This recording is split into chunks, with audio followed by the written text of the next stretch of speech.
Sorry for all the scuff on my end. Oh my god. Hello. We tried so hard. Please trust. It's the classic everything goes wrong last minute when you're trying to go live collab curse. Right? It's like on both sides, there's everything failed at the last second. Well, we got it. That's what matters. We got it. Exactly. It's fine as long as it worked out. Yeah. And we both have really, really cute swimsuits, so I would say everyone is winning. Exactly. Like I love your big tube. It's Thank so you. cute, the floaty. I love the tube in your end. It has like the fluffy tube ruffles on it. They're so cute. Right. They're Like those are my dangerous. favorite type. It's true. Like they're surprisingly sharp, No, right? that's what I was gonna say. Yeah, I caught my arm on one before. It hurts so bad. Wait. Oh no. Wait, did it bleed and everything? Yeah.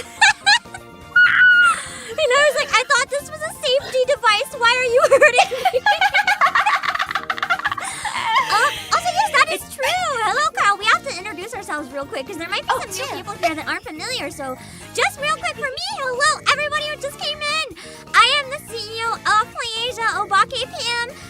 For the release of Dead or Alive, I wanted to do a beach celebration week. I thought it'd be a nice chill way to just relax for a week because I'm so tired.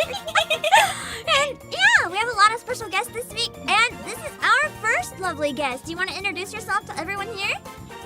Hello, I'm Jorunna von de Zee, and I play retro games usually. I also do art sometimes, so like pixel art and that kind of stuff.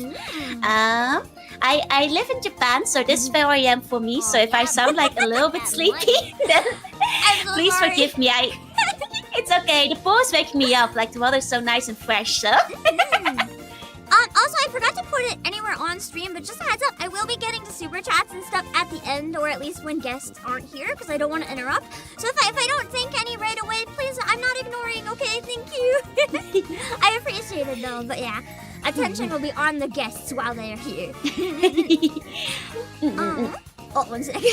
I think you did something with like VTube Studio because all of a sudden there's like a massive black border. Oh no! You're good. I know exactly what that is. I think because I do it sometimes, and I'm like, oh shit. I summoned the void. That's okay. The void is gone. The danger is gone. We fixed it. You guys didn't see anything. I suppose I didn't mention it in my introduction, but I am an eldritch creature, so if the shadows start leaking out sometimes, I'm sorry, I don't have control over that. Yeah, that's okay. I'm an Obake, so I mean, we're just both a little bit dangerous. So having us both here, chat, you better hope you're okay. That's all we're saying. It's kind of like one step removed from having like a bunch of yokai in your pool. Like, should you really be swimming right now? You probably shouldn't go in this water. You will die. You don't want to go in. It's probably very dangerous right now. You mentioned that you play a lot of retro games. I just have a quick question. Have you seen the Nintendo Direct today? I have seen bits and pieces of it. Like, I was actually streaming in the middle of it earlier, but I got all the live updates from people who are watching it too. I can't remember what it was, but there was like a retro game where they actually have a new one, like in the older retro style, like not a remaster, not modern, like it looks like it could have been on an old system. Does anyone remember what it was? Because that was crazy. Oh, which one? I don't remember. That sounds really fun. I mean, I do know like Gradius? Gradius is getting a new Gradius 3! Gradius 3 is coming to Switch! I hadn't heard of that! Wait, that's crazy! That's like, and it looks like the old games. Like, it's not even in a new style. It's nuts. Oh, nice! I had not actually heard about that yet. That's so cool. Yeah. Because as soon as you said retro games, I was like, oh my god, I have to tell you. Yeah, I haven't like taken a good look at the direct yet because I took like a small short nap in between like, you know, ending my own stream and then like, you know, I was like, oh, 4 a.m. I'll sleep at like at least half an hour or something. Yeah, nap before is good. You mentioned that you do a lot of pixel art and stuff too. Yeah. What kind of like pixel art do you do? Like just like people for fun or like any type of graphics for games? What kind? So lately I've been doing a lot of Game Boy style pixel art. That's so so like cool. Working with like the 4-color like palettes limitations and stuff, which is really neat. I also just like do like little animations and stuff when I can, because I think that's just kind of fun. I love palette. Do you do any kind of drawing? I like to draw, but I'm not like great at it. I used to want to draw. As a kid, I used to want to be like professional artist, but I don't have the patience. I mean, drawing is for fun, so like even if you know aren't very good at it, you still for fun. It's fine. Exactly. Like I still draw sometimes. Sometimes I'll make myself like new live 2D outfits, but they don't move. They're not 2D. It's just a PNG that I'll put like below my head. Oh, that's okay. I don't know how to do wigging either, so like whenever I draw myself assets, they're always static as well. Yeah, it's fun though, and I like doing I like just drawing random doodles and stuff sometimes on stream. I don't do it very often, just because I am not an artist. I draw on rare occasion when I feel like it. That's it. I mean, I think those are the best streams though. Like, I think especially if you're like not very professional and it's little stuff, like those can be extra fun to watch though. Yeah, they feel a lot more grounded too. Like, I love watching people just having fun drawing. Watching professionals draw is really cool, but they're like different types of appeal, you know? Exactly. Like, I will say, like, sometimes I get really nervous before doing like art streams, because I was like, oh, now everybody's watching, so the pressure is on. All of a sudden, drawing is like 10 times scarier, because it's just like, oh no, I see this. Especially because like a lot of the time when I'm drawing, it looks really bad before it starts looking good, and now we're gonna have to like stick with that for an hour before it becomes better. Yeah. It's fun trying new styles and stuff too, though. I have a style that I'd really like to be able to do someday. I really like creepy music, like old horror Vocaloid and stuff. I want to have some sort of like weird crayon-y, creepy type drawing, but I haven't found a style I'm satisfied with yet. So every time I try something like that, I just like delete the file. I mean, I feel you, especially style experimentation can like be so tough sometimes. But I agree, like I love that old school creepy Vocaloid stuff. Yeah. Like those are so fun. Do you have like any like favorite songs you're thinking of by chance? It's hard because there's a lot of them are really good. In terms of like visual art though, probably like Darkwood Circus style's really cool. Yes! Oh, Darkwood Circus is amazing. It's such a classic. Yeah. I remember like back in the day when like every single like show I feel had like their own Darkwood Circus like custom video with like the characters fit in, right? I was like all the same MVs, but people would take them and like redraw them with like different characters. I know there was like a Hitman Reborn version of Trick or Treat for some reason. Fully animated too. So many. I feel like another one was like the Alice series, like the Vocaloid Alice's. Like that one had so many different like series, like Read One as well. Yeah. That brings me back. I think that's like honestly the evolution of VTubing to an extent, because they went from like having MVs with OCs and stuff to just like, oh, these OCs are now real. They're me on the internet. I do feel it's like the next level of like OC having like It's kind of cool just how VTubing popped out of nowhere too, because like there were always a lot of faceless creators, but they gave a way for like faceless creators to have faces while still like not showing their face. Absolutely. Like I feel like even if you go back far enough, like even before VTubing was around, like there were already people who are doing like, you know, the prototype version of PNG tubing, of just like having a single image in the corner. You know? Yeah. I'm curious too, since you're like obviously you're also a VTuber.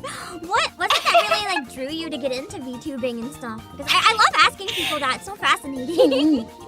It's a really funny question. I feel my story is a bit of a strange one because it unironically came to me in a dream. Oh.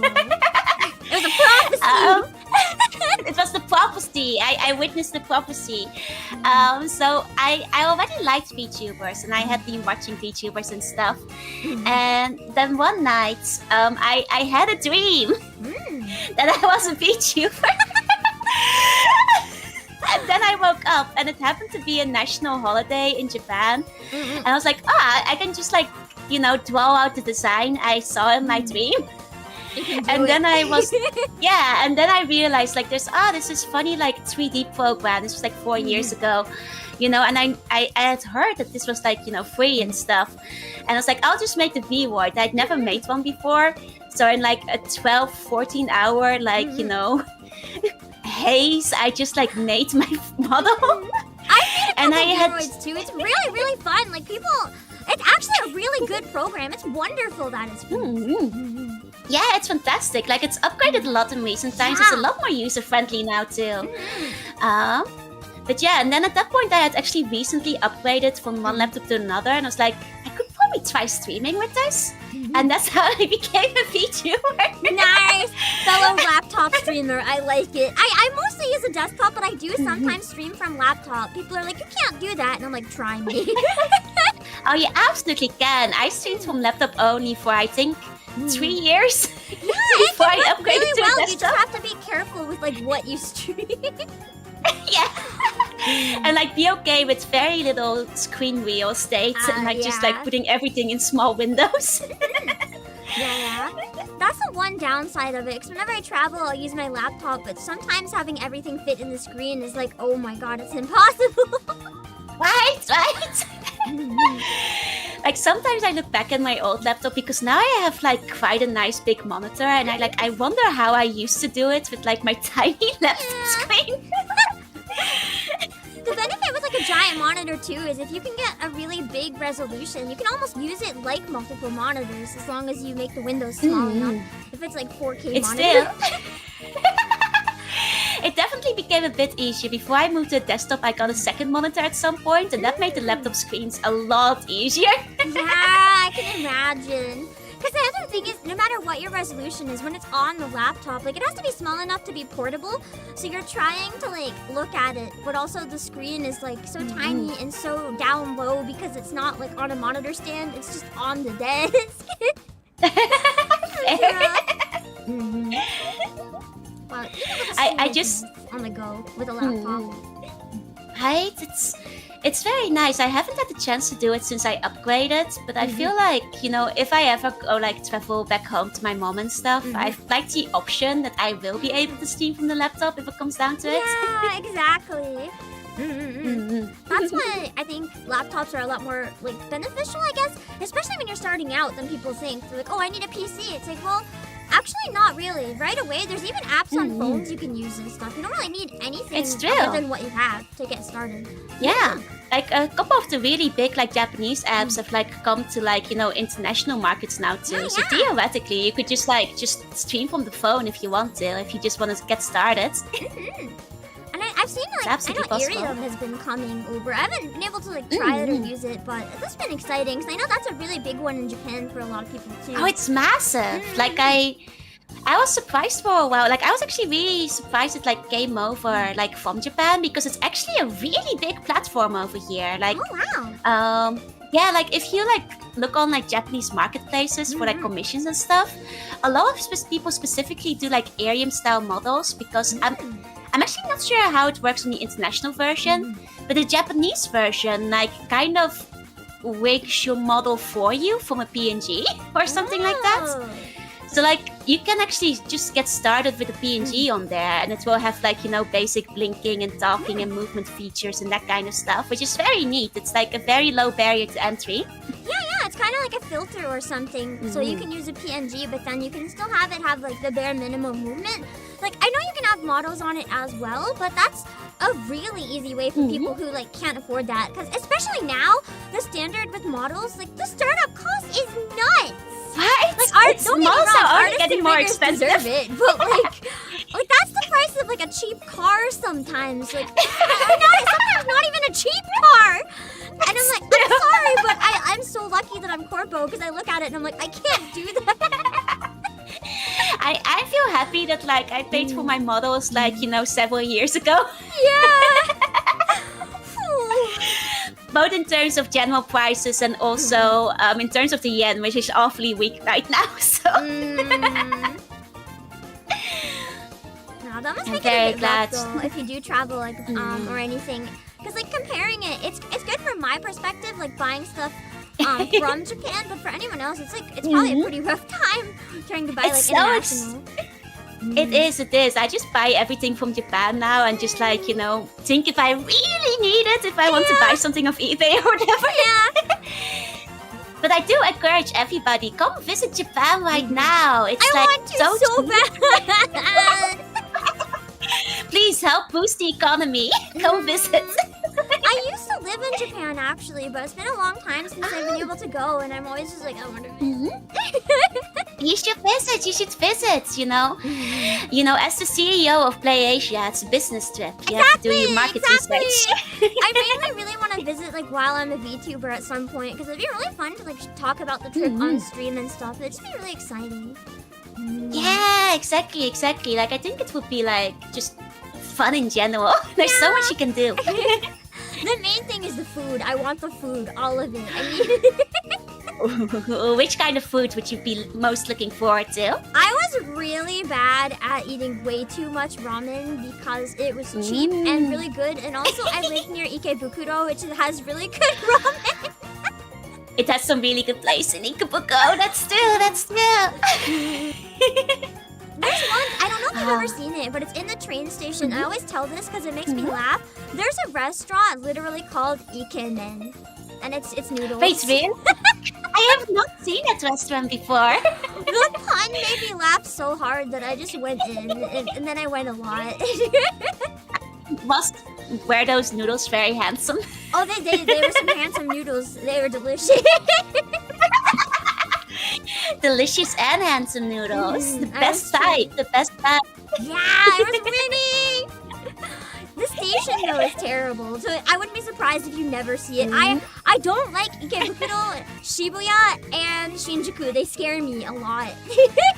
I mean, I know Ikebukuro is one of the most dreaded ones, but I only need to remember one exit, and that's exit 35. It's the closest one to Sunshine City. I rarely ever have to be on the other side. Yeah, City is the best. I had bad habits with Sunshine City though, because I would sometimes go to the nearby Butler Cafe or the nearby secondhand goods stores. Yeah, that's what I did. I mean, there's a lot of really good K-books in the Sunshine City area, so I get you. That's the K-books that have the good stuff. There's one that's in the basement, though. I don't recommend going in that one unless you know why you're there. I mean, there's a really good Mandarake there if you want to get your doujinshi. I think that's the one you're talking about. I think so, yeah. I always mix up Mandarake and K-books because some of them, it's they have the same signs on the same building, but different floors, and I always get so confused. Chill. I mean, there's just so much good stuff. My first few years in Japan were really bad for my wallet, and now the palace has filled up with so much junk. I literally cannot buy that much more, so my wallet is at peace. The wallet's okay. That would have been me if I stayed any longer, probably. At some point, you just run out of space. As Neil said, though, it can be easy to wander into a sus side of Ikebukuro. I didn't realize, and one of my friends saw me trying to go off into an alley because I saw something, and they grabbed me. They're like, "Don't go there!" I was like, "Why? There's a cool-looking building." And they were like, "Don't go there! Don't go there, especially at night." And I was like, I think there was a ramen store that looked really good, and I wanted to get it, and they were like, "No." To be fair, I've had the same with friends and even my mom, because there are some really nice, big, bright, happy-looking signs, and without fail, everybody who I've taken is "Oh, this shop looks fun. What's that?" And I have to be "That's a pachinko." Yeah. There's a lot of you're not gonna be unsafe really in a lot of places in Ikebukuro, but if you don't know what you're doing and you wander into a building, you might regret it. It's still if you can't read the signs, I always say, if there's a specific spot and you see a poster that looks so cool, it has fun characters on it, it might even have anime you recognize, it might have fun, interesting eye-catching designs, and "Oh, this looks so cool, I wonder what that's for." It's always a pachinko. Every time, it's always a pachinko. That or collab cafes. The collab cafes though are good. I do like those. Collab cafes are really fun. They're tasty Have you been to too. any? I was surprised. They're delicious. Which one have you been to? I went to a bunch of Ace Attorney ones because I got there around the time there was like literally 2 Ace Attorney games and the anime release, so I was winning really hard. Nice. It's not there anymore, but the Capcom bar I've been to. I really love that. Oh, I've been to that one. That's the one where they had the games on the wall, right? And you could like grab a controller. That was a fun cafe. Yeah, they had really good coffee. And they had meat that was just really yummy. I don't even like beef, but there was like there was a beef dish from Ace Attorney that was so good I cried. It was amazing. Oh, nice. As an Ace Attorney fan, I have to ask you, did you go when they had like the attraction in Joypolis? It was there, but I was too shy to go and no one would go with me. Oh no! You gotta go next time. I'll go with you. We can solve this mystery together. My Japanese is also like too bad, so I was like I needed people, but I didn't have anybody, so I was just like wait. That's fair. That's fair. I mean, my skill resume is that I did finish the Professor Layton escape room, so nice! I can probably handle Ace Attorney. Wait, there were Professor Layton escape rooms? What? Yeah! Wait, it was really cool. Can you elaborate? That sounds amazing. I can. I think it's not on anymore, so I don't think I have to worry about spoilers at this point. So I think it's already gone. They had like a completely unique, like special mystery case in the. There's this place called like the Mystery Circus in Tokyo that has different escape rooms. And in this case, you were like invited by, a very mysterious letter. And, there had been like a recent disappearance. And I can't remember if it was a murder as well, but either way, things were quite intense. And the nice thing is, you could like you had to add the account online, and then through line you would get messages from the like Professor Layton cast, so like Layton and Luke and everybody. That's so cute. Yeah, it was really cute. It was like a little visual novel because that's how the story unfolded. So you had like the little cutscenes that you would like read through line as everybody was talking. And that's also how they delivered some of the puzzles, because you had to kind of wander around the building, scan QR codes, find clues and that kind of stuff. And I think the really big twist is that like I think one of the employees of the Mystery Circus had faked her death to like get more customers to go to the Mystery Circus. I think was the that's so meta. That was the conclusion. Breaking the fourth wall. Yeah, because they actually literally took place in the Mystery Circus, and like all the NPCs like that weren't the Layton characters you interacted with were like OCs that were all Mystery Circus employees that were concerned that having a murder happen there was probably a problem for business. So and there was like also like a whole romance plot where like I think there was like all kinds of drama because like I think one of them was like a lady from a fancy family and she wants to run away with one of the Mystery Circus employees, but the parents wouldn't let her or something. Oh my god, there's more effort put into this escape room than like whole video games. So much. Like it was like just a whole Professor Layton DLC. Like some of the puzzles were actually really hard as well. Oh my god, that sounds so cool. It was really cool. It was really neat. And by the end, they actually had like physical props and stuff you would use to like help solve the puzzles. And like you could like bring them home with you. So like in the end, you also got like a keychain and some magnets and stuff that were like part of the box set, which is kind of neat. Did they play like the puzzle BGM whenever you were doing a puzzle? Because that would be so cool.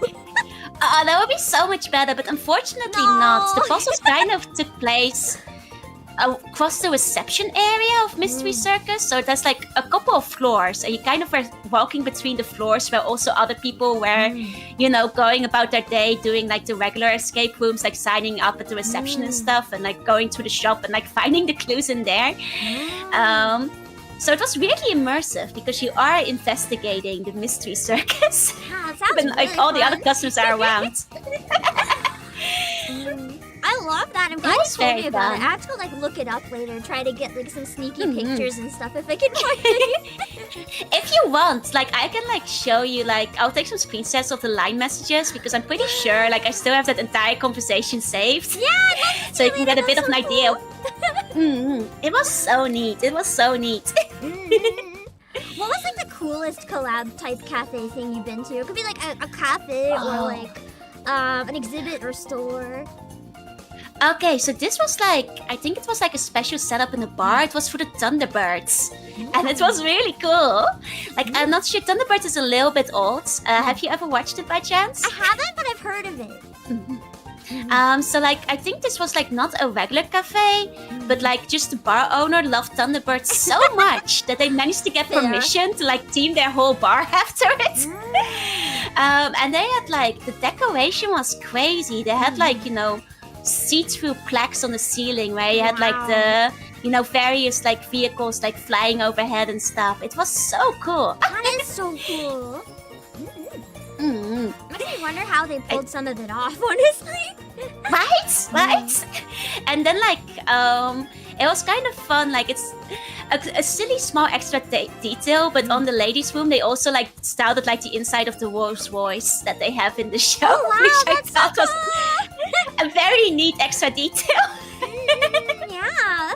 One other thing I meant to ask earlier, but my brain goes like a million directions, so I forgot. Because you mentioned Ikebukuro and Sunshine City. Have you been to like the park next to it with like all the cats? Oh yes! The cats are so cute. It's such a good park to relax in. Whenever I had a bad day, it's just like free cat cafe. You just go there and sit down. The cats will go on your lap, like. Right? And it's like has a nice amount of shade too, so it's like a really nice relaxing area to like get out of the heat.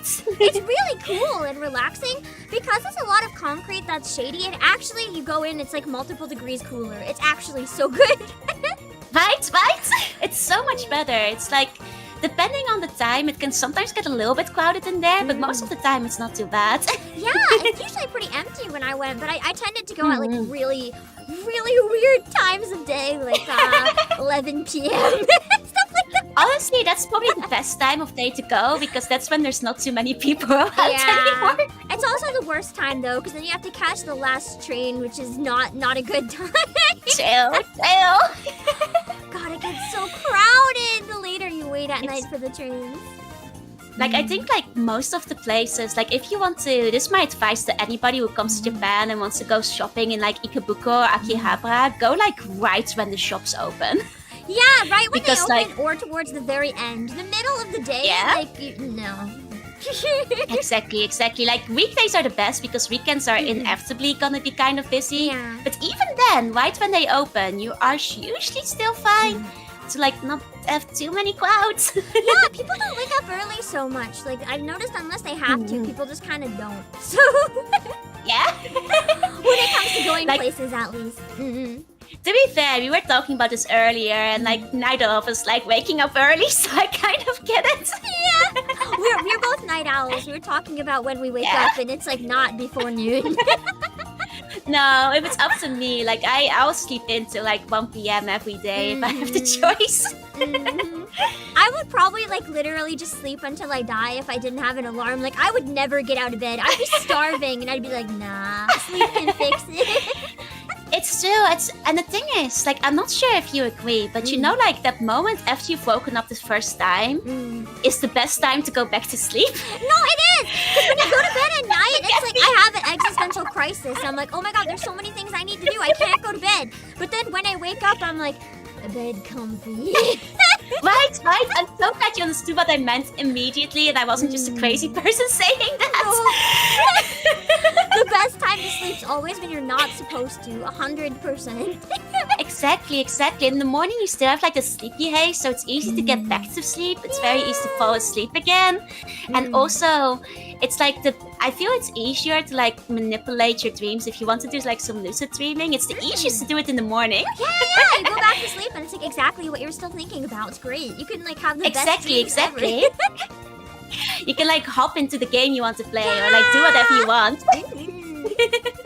I have one question. Absolutely. I'm not sure if you agree with me or not, and I always rant about this, but have you ever been to like Akiba as well? Oh, so many times. How would you compare Akiba and Ikebukuro? Because I'm like a firm believer that Ikebukuro is actually better. It's like very much what you're looking for. True. Like I think there's something you only find in one or the other.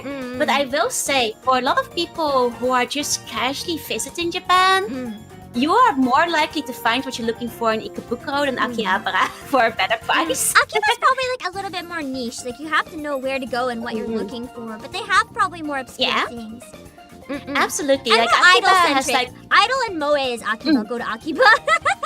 absolutely like if you want like idol moe, if you want like specific PC games, absolutely Akiba.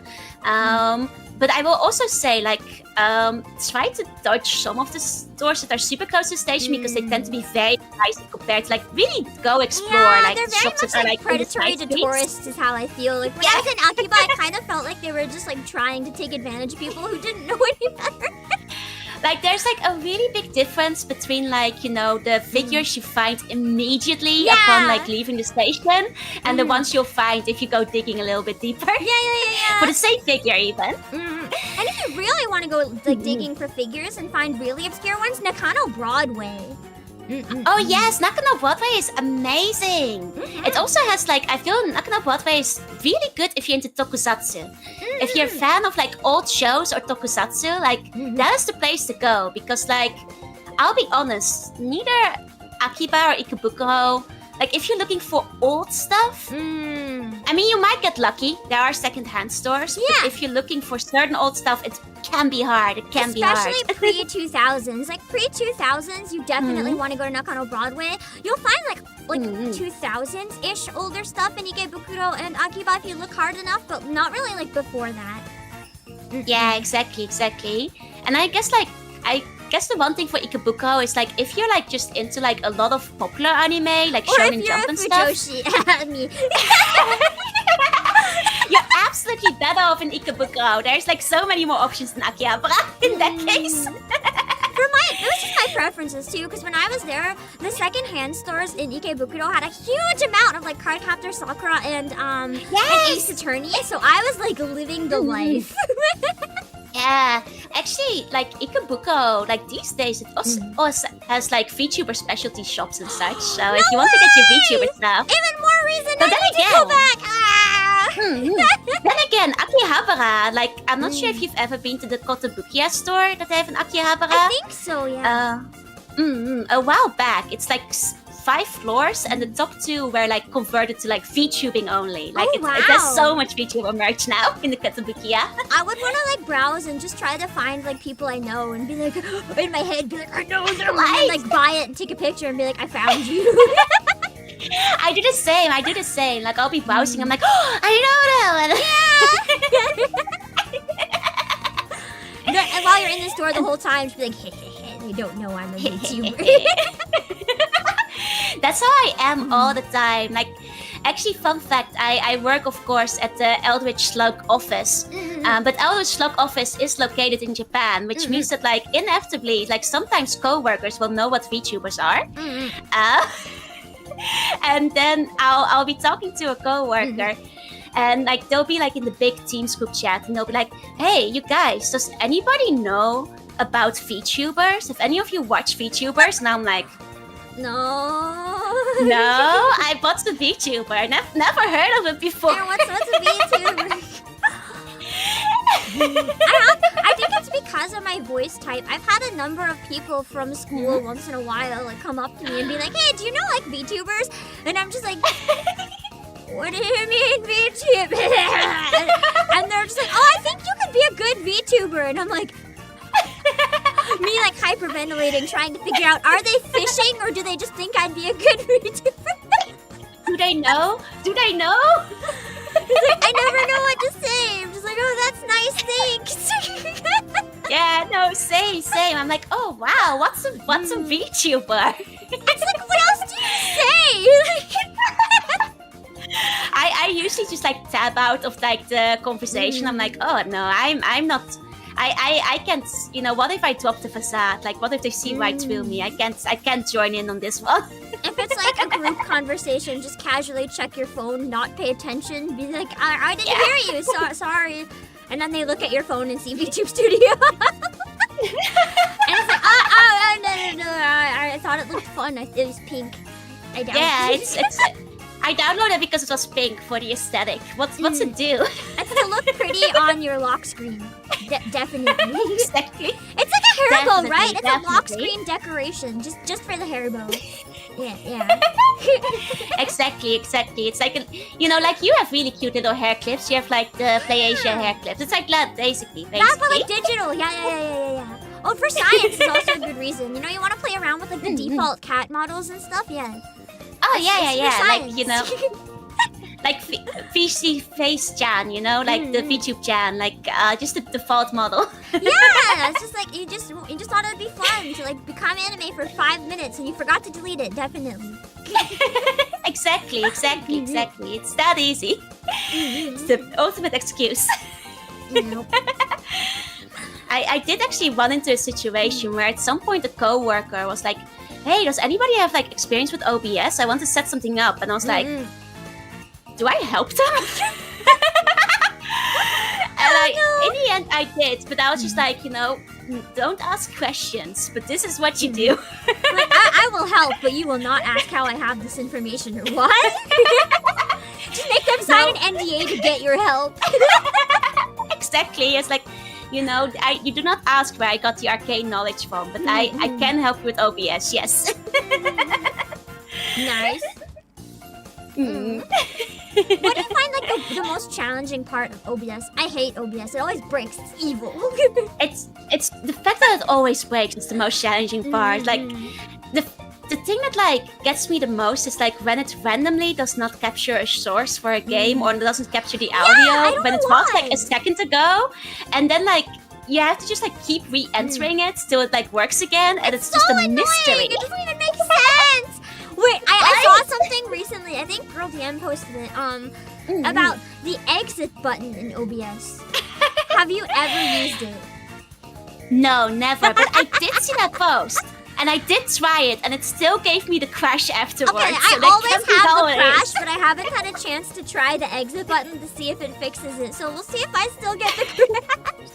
You should try it tonight, but like I still got the crash, so I think there's just more going on. Yeah, OBS is just broken, no matter what.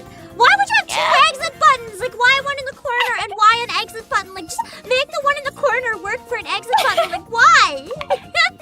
Right? Actually, though, Pam, I do have to ask you, and I feel like I might not be alone in this. When's the last time you've updated OBS? I actually have been pretty good at updating it recently. Only because I forgot for a really long time and was having such bad problems that I like couldn't run my stream. But ironically, the past few updates have been really bad and caused problems, so I regret updating. Okay, because I thought maybe my OBS kept crashing because I think it's been a year since I last updated it. So. A year's a long time. Holy. One time I updated it and it like just messed everything up so badly that That's why I'm nervous very to resistant. update. I had the same thing. One time it was so bad I actually had to cancel my stream. Like, I couldn't. It broke it so badly. No, the one time I updated it, that like made me not want to update again. Like I had to basically re-add all of my sources, and it was such a pain. And I was like, not again. Yeah, that's the worst part, when like you have to restart from scratch if your scene breaks, and every single thing you have to reset up from zero, and you're just like, right? Like, and there's always one thing you forget. Like you forget one of the overlays or the chat or the sound alerts. So like there's always something you wind up forgetting, right? I just want to make one comment on Hyper Epsilon's comment. It's like, I have no IRL friends, also VTuber. I refuse to engage with people who are interested in the same thing I like. It's not that simple. Trust me, when we see people like talk about VTubers or ask about OBS, we want to talk to them so bad, but it's like actually a like safety concern. Yeah, like you have to really choose which one of your friends you tell about it, because I'm terrible. A lot of mine everybody... know. A lot of mine know. Yeah. Some of them are usually in chat. Like it's bad. I'm not good at like hiding it. But you have to be some careful. of my friends do know. Some of my friends do know, but like I've been very picky about it, because like I once told a friend, and like this was when I was very small, so luckily it was like so long ago, and the VODs aren't archived, but they immediately came in like, hey, real life alias, what's up? Like, how was the weekend? I had like, I was like, no, stop it. And I was like, and I had to tell her like, hey, don't ever call me by my real name again on stream. just being cute, but like they don't understand that can like put you in danger, man. There's a reason we're VTubers. Exactly. Like she's very nice, and like she worked at the same company I worked at the time. Yeah. I don't work there anymore, but like she was very nice. But like she had no idea. She had no idea. She was. Oh my god, with Neil's comment as well, I heard stories about VTuber IRL parents blabbing about it to everyone. I literally caught Pam Dad once. He thought he was being smooth. He was talking to work colleagues, and he's like, oh yeah, my daughter is like an online animated character. I can't say who she is, but she's like the representative of a company. And I'm like, Jesus Christ, how many of those are there? Like, immediately dox to anyone who knows. Immediately. Yeah, now there's a reason why like Mama Slug will probably never be on stream, because like I think she will like talk way too fast about like real life so same with me. Like Pam Mom has asked to be on stream a few times, and I'm like, I'm sorry, but like you are a danger. I cannot put you on here. Now at least Mama Slug, also to be fair, has no desire to be on stream, but also she couldn't be. Like she has like done the same thing your dad has, where like at some point she was like, oh yeah, no, I told my friends and stuff, and I was like, what? And she's like, it's okay, don't care, it's fine. I'm like, no, ask me before you start telling your friends. Just to be safe, I do have someone else scheduled for on the hour though, so I do have to start wrapping up a bit to make sure it's fair to them. But thank you again for coming, and also I'll let you sleep. But before we head out, do you have anything like really exciting or just like general stuff on your channel that you want to shout out? Oh yeah, sure. So actually, I recently debuted my 2.0, which isn't this one, but that one doesn't have a bikini. So if you want to see like a different side of me, I debuted that just recently, and for my lore video, I made my own Game Boy game, which is kind of neat. Is it playable too? Yes, and I'm actually selling it on a physical cartridge. You guys can buy literally like the game, and it's a physical cartridge, guys. Wait, that's the coolest thing I've ever heard. Like actually, holy moly! So I guess that's the most cool I've got going on, I suppose. I don't even know anyone else who has that. If I was like a billionaire, I would literally immediately be like, yo, can I commission you to make me like a Game Boy game? Oh wait, I'll draw you some Game Boy art if you want to. That's so cool! I might genuinely ask you about that later, because I'm just so curious. I love Game Boy games, so that is so interesting to me. Thanks for shouting it out. Yeah, thank you so much for inviting me. This was a lot of fun. I really need to like dive in the pool for a little bit. Very refreshing. Yeah, go have a nice dip and then a nap. Preferably not in the pool. Wait until you're out for like safety reasons. It's okay. I'm an underwater creature, so I can nap in the pool if I want to. I can, you know. You have another original I'll just do like too. a little dive. I do have an original song out. I do. I was listening to it earlier. Wait, did you like it? I'm really nervous about it. I like the tone of it. It's like, it has this really cool eerie vibe to it that I love. Something about like the chords and stuff. I love it. Thank you. I want the villain song. Yeah! What's my idea? Villain songs are peak. I will put my waiting screen back on in a sec while I get the next guest set up. But thank you again so much for joining, and have a lovely rest of your day, or like sleep and then tomorrow. I wake up in roughly 3 hours to start work. Go have as much sleep as you can. Thank you for having me. Have a good rest of your day. Bye-bye. Bye-bye.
there we go. I had to fix an audio thing, but we are back. We are back with another surprise guest, and I will thank you guys again at the end. Thank you so much. But for now, do you want to introduce yourself to everybody? Our mystery guest who just arrived. Yeah. Hi, hello, everyone. My name is Plot, or Plotty. I'm a plotist on Twitch and on YouTube, but mostly I'm on Twitch for streams. I'm a siren VTuber. I do a lot of singing, a lot of gaming, and a lot of fucking around and finding out. I feel the last one so hard. That's like the VTuber way. You just kind of go live and you're like, I hope this works. Yeah, you know what? Will this work today? Who knows? Who knows? I don't care though. Yeah, it either does and it's content, or it doesn't and that's also content. So like, there's really no losing either way, honestly. Honestly. You said that you're a siren though. So is it safe for people to watch your singing? The important question. Oh yeah, totally safe. Definitely listen to it. Nothing bad will ever happen to you. I won't eat you, probably. Is that like a warning or like an offer though? Because I'm sure some people are into that. Some people in chat immediately like, oh man, when you said you won't. You get slapped. Hold on, I got you. No more slapping. Oh, that's okay. I set it up in a way that it was all good. I was just like, the tail is pretty, but if you don't want to use it, I will just raise you up a little bit higher.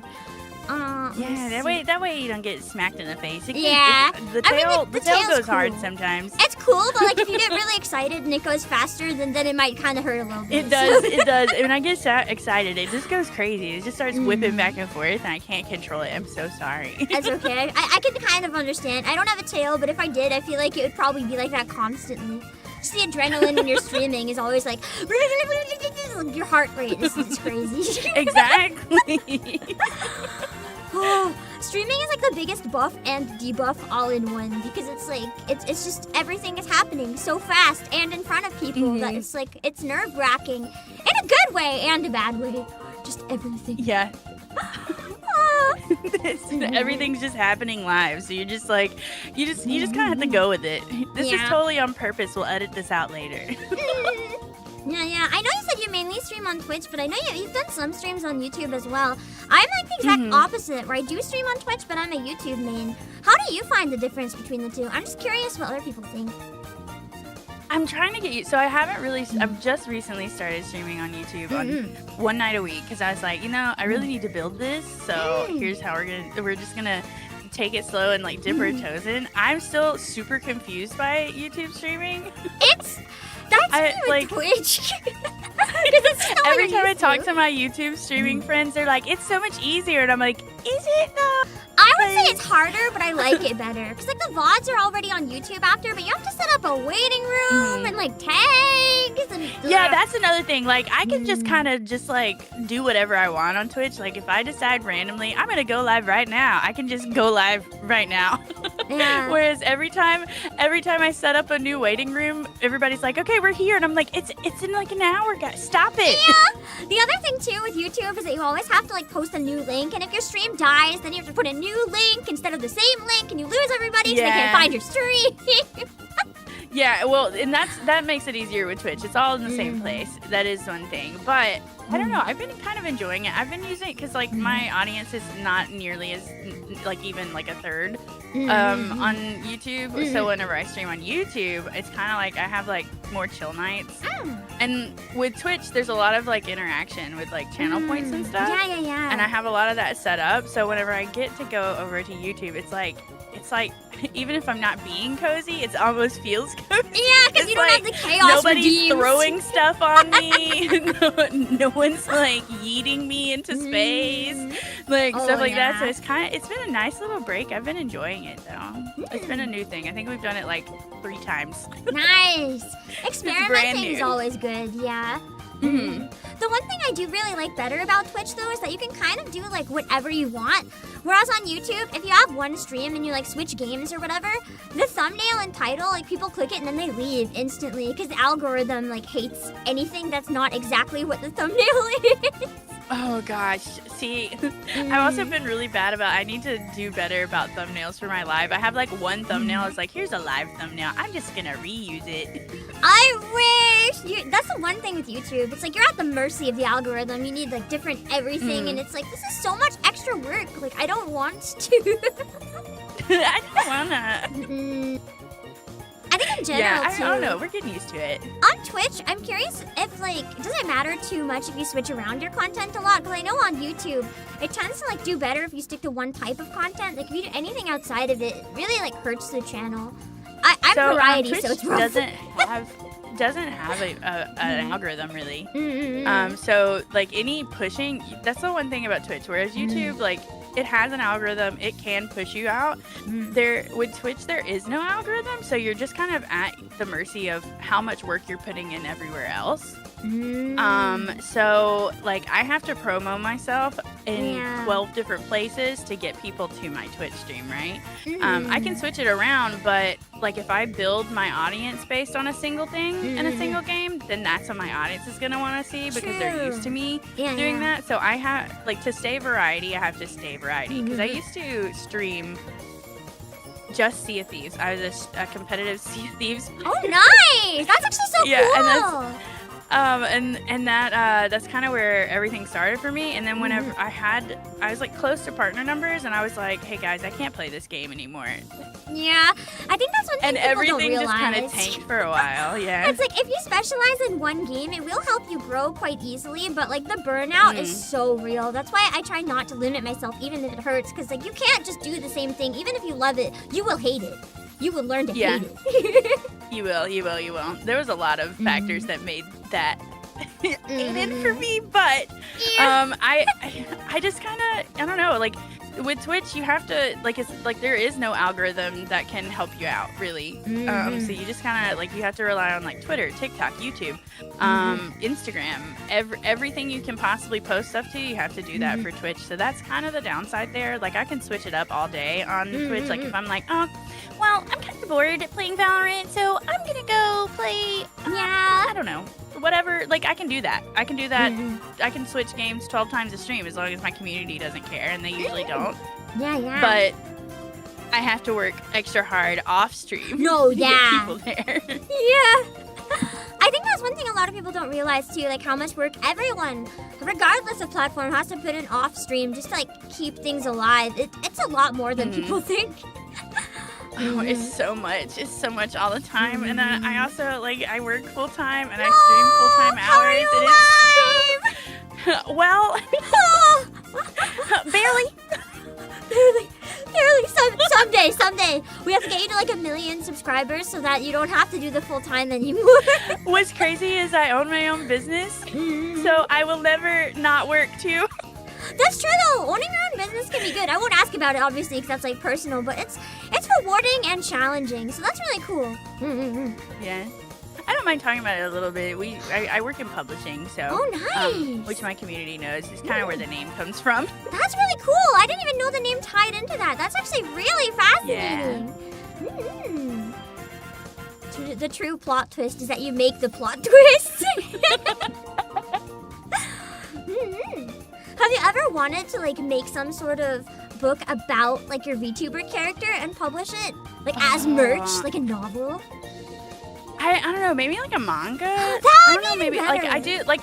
So like I don't have like a full lore out, but the lore that I do have is in story form. Like it's in like it's like written like a short story almost right now. So I've got to figure out how to move that into different forms before I can like release it, obviously. Yeah. But I thought about just like releasing it. Like what if I just did I don't know. I just release it as an ebook. It's not have to do anything else. That's true. Ebooks are so easy. You just write it and hit publish, and it's like I'm done now. No worrying about like printing and then not selling the copies and all like the demand and all the scary stuff that comes with publishing. I don't know, because I also am that person that doesn't know how to stop. Oh yeah, I like, feel that. It's never good enough. I should take this way too far, obviously. Me with this year's Christmas concert, I kept being like, I can add more stuff. God. It's fine. And then on the day of, I was like, fuck. I I told you I was gonna I was gonna message you at some point, but I kept forgetting. I got pneumonia, like literally right after the concert. No. I hope you're better now. I had pneumonia a lot. I'm It so can much linger. better. It's not fun. Yeah, but I got pneumonia like all of January, and I was supposed to. I told you I was gonna like mix that whole. Oh, there's song. no rush at all. I was like, as long as I get it by next Christmas, right? Yeah, I wanted to like fix it up so bad. I'm not even joking. The file, I couldn't open it on my PC. I tried opening it to like fix the couple parts that broke, and my PC black screen, not even blue screen, like black screen. It turned off. It's crazy. It was like, no more for you. Go to bed. Yeah, and it happened like 3 times in a row. So I was like, okay, fine, I'll just give up. I think I had a great experience with that though. That was my first like concert like in the VTuber sphere, and it was so much fun. that particular song was one I had like a huge vision with it that I just wanted to pull off somehow, and I cried a lot working on it when I got everyone's stuff together. The chorus was so pretty with everything at the end. I had a lot of fun with that. It was a lot of fun. I've done a couple since then, and I was like, man, now I'm addicted. It's so fun. I love like hosting and being in other people's concerts. It's a thing that I love existing because it brings a lot of people together for something that's not drama. So it's amazing and it's so cute and wholesome. I did like so I have a show called Harmonize, and it's like carpool karaoke. That's so cute. That's like pre-done, and it's like so we pre-record the songs because karaoke live is not really There's ways. possible. We I can help. There's ways. But I know there's ways, but it's just like so. It's difficult though. We like we do all the songs pre-recorded, and then we like everything's really campy in the car, and then we lip sync live and like talk live, and it's a lot of fun. That and still it's like sounds a fun, mini yeah. version of the concerts. And it's so much fun. It's my favorite thing. That is cute, yeah. I know, because you also sing a lot and stuff. I'm curious, do you have like a favorite genre or song type or like something that you want to do with singing someday? I'm classically trained. Ooh, that's cool. And I have a degree in musical theater. I'm so jealous! I've always wanted to be like a theater kid or learn like musical theater and stuff, but you see, I'm more of like a sing in my closet kind of person. So I want one day to do like a musical. Like I'm actually working on one. I have it coming out hopefully April 12th is what I'm aiming for. That's crazy. I can't wait. It's gonna be exciting. But yeah, I want to do like a full musical, but I also I love a large variety of music, but I really like progressive rock and like pop punk, and I really want to pull some of that out at some point. Cool. But right now my community is hard stuck on. So I'm from Alabama, and so I'm real southern, and they like to make me sing country songs. If it's what you want to sing, that's great. If it's not what you want to sing, you need to like pull them into the water more. More danger siren has to come out. I'll just hold them under the water a little longer. It'll Yeah, be be like, fine. you They'll want forget country all about song? it with I the eat brain you in damage. exchange. Then no more in the future. But no, I was like, you know what? I'll give you a nibble. I'll give you something. So I've got some stuff coming out for them. I promised them I'd write one, so I wrote one. That's And it'll be out cool. eventually. Like original country song? Yeah. That's about actually VTubers. so cool. That's amazing. You'll have to tell me whenever it does come out in case I miss it, so I can go like spam it at everybody. I want to see. I will. I'll let you know. But yeah, no, I actually, because I grew up. My first, my grandfather was in a bluegrass band. And so when I was 4, he put me in the bluegrass band, and then at 5 he gave me a mandolin, and I started learning mandolin. So I That's so actually cool. like recorded mandolin parts and everything myself. Yeah, mandolin's hard too. Like it's really challenging. It's so fun. It's an interesting instrument because it's a stringed instrument, but it's considered in bluegrass it's considered a percussion instrument. It keeps the beat. It's the percussion, because you in a true bluegrass band you don't have like drums. You use mandolin. I didn't know that. Do you like tap on the instrument, or is it like the strings are keeping the beat? The strings keep the beat, so it's just like it's just less about like you just keep the pattern on it, you know, and it's considered the percussion. It holds that line whenever it's in bluegrass. So that's so cool. It's really interesting learning about like different genres of music and stuff because everything sometimes is more different than people think. Yeah, it's kind of crazy. I enjoy it so much, though. I like learning, like, I like hyper obsessing over something new and then, like, learning all the back information. I feel that. And just being like, oh my god, did you know this? That was me when I recently got a tin whistle. I was like, oh my god, I feel like a bard. This is amazing. And I would not stop playing it and reading about it and all this random stuff. And I got a little addicted. Do you play any other instruments as well? I play guitar. I play a few different wind instruments like clarinet, bass clarinet, saxophone, percussion, like a variety of percussion instruments, and a little bit of piano, but not very much. Yeah, piano's enough hard. that I can like pick out my own parts as far as like music goes that I can learn. But I have tiny little baby hands. No, yeah, same. It's like stretching on piano hurts. Yeah, so like I can't play a chord like an octave. Like I can't play an octave. So piano was never in the cards for me. I just find my problem with piano is like I try to play piano, but like as soon as I'm doing one hand, I'm okay. As soon as I'm doing the other hand, I'm okay. I put the hands together, I'm not okay. Nothing is okay anymore. My brain like doesn't understand what one is doing versus the other, and they're doing different things. So my brain just like gets confused and starts smashing random keys. Yeah, that's why I tried to like I got enough that I could like pick out my own parts, right? So I could like work on my own stuff.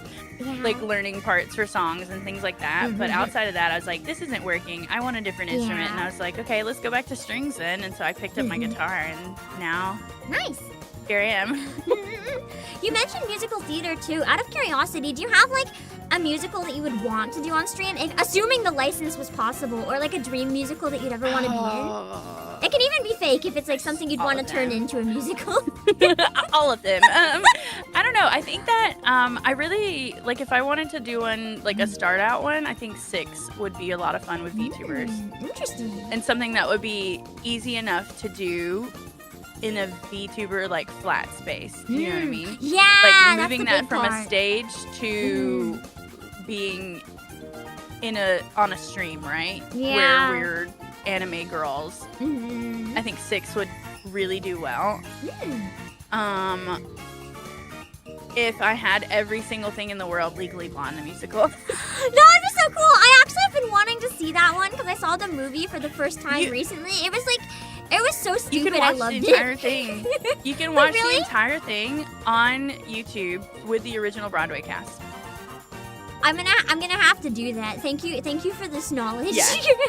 So it was like, you know how like you can watch Hamilton on like it's the same way, right? It was like years and years and years ago. Laura Bell Bundy was in the original cast, and she was leaving, so they did this huge thing where they like showed it on MTV.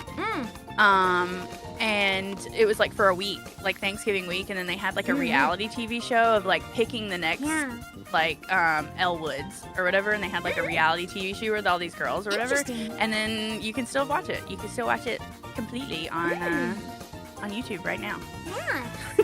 I need to go look that up. I'm looking for something too, just like in the moment I was trying to find it out of curiosity. I can't remember the website though, but I did find a website where you can actually apply for like a live stream license for like official Broadway musicals. But I cannot find it. It's like you have to. It's a weird one because I've worked in because I have a degree in it, right? And so like it was a lot of stage stuff, and then the last year I specialized in like more directing stuff, and it's a live stream license, but it's like to live stream the stage performance, and there's a lot of nuances to it. It's like one of those things where I've sent emails to try and get in touch with someone, and they're just like, "What do you mean you're anime girl?"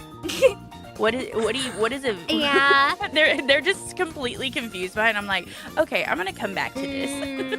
There are some royalty-free musicals though and stuff, which would be easy. They're just not like as well known or like I guess as like snappy in terms of pacing. A lot of them are quite old or like really really small. It's hard to find a good one.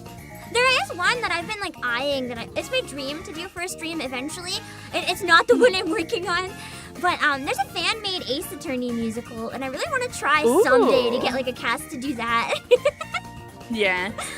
Or like Epic the Musical could be done. I feel like it could be done. I know It a could be number of done. people that want to try to do that, like concert style, but doing a whole like musical version would be so cool.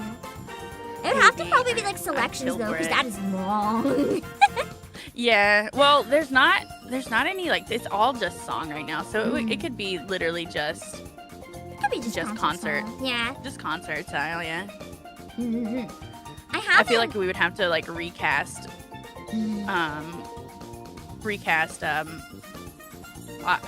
my brain just went blank. Odie. We'd have to recast, like he'd have to be recast for every song, or that one person would be so dead. That's the one thing I regret doing in the one I'm working on right now. It's a really old. It's kind of like more like a song album, but all the songs are stories that tie together than like a strict musical. It's really old. But do you know Sound Horizon at all? Yeah. Oh, nice! They have an album called Elysian, and I have 11 people doing like the entire album.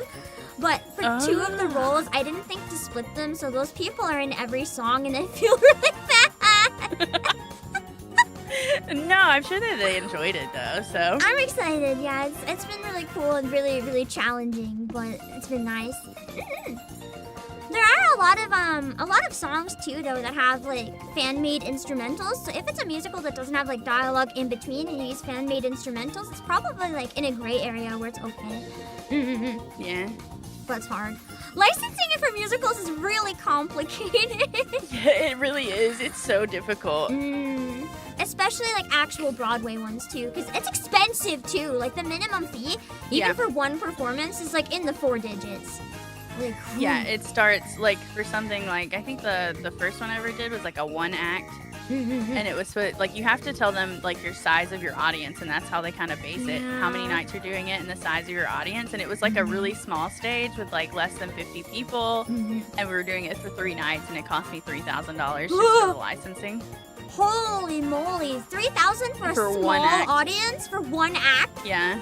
I don't know. Have you ever heard of the apple tree?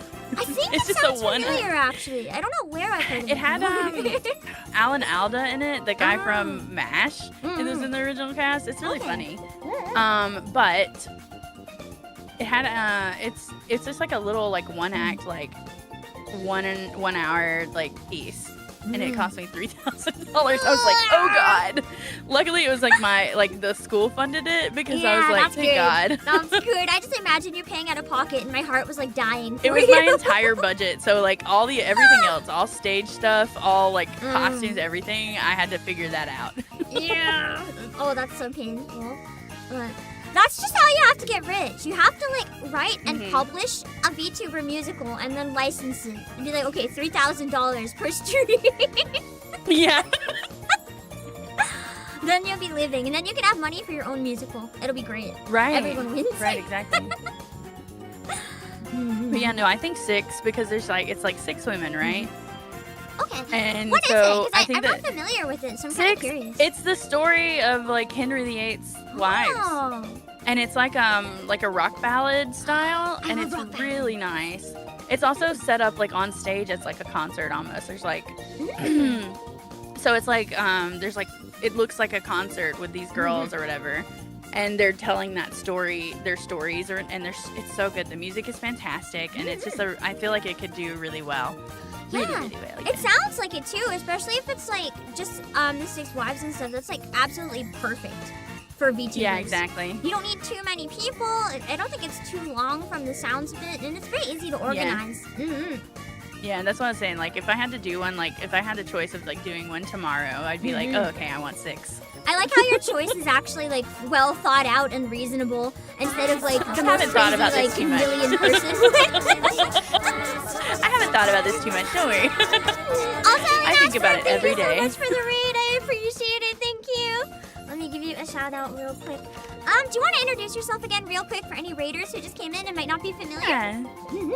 Hello, Raiders. My name is Plot. or Plotty or Plot Twist. You can find me on Twitch or YouTube, but mostly on Twitch. I'm a Siren VTuber. I play a lot of games, sing a lot of songs, and I don't know. I'm just a little guy that will probably eat you. Probably. Probably. Welcome in. just to like move away from the theater a bit, because I'm curious like how it kind of ties in. How did you end up getting into VTubing? Because it's a type of performance, but it's like really different. So I was a face cam streamer. Nice.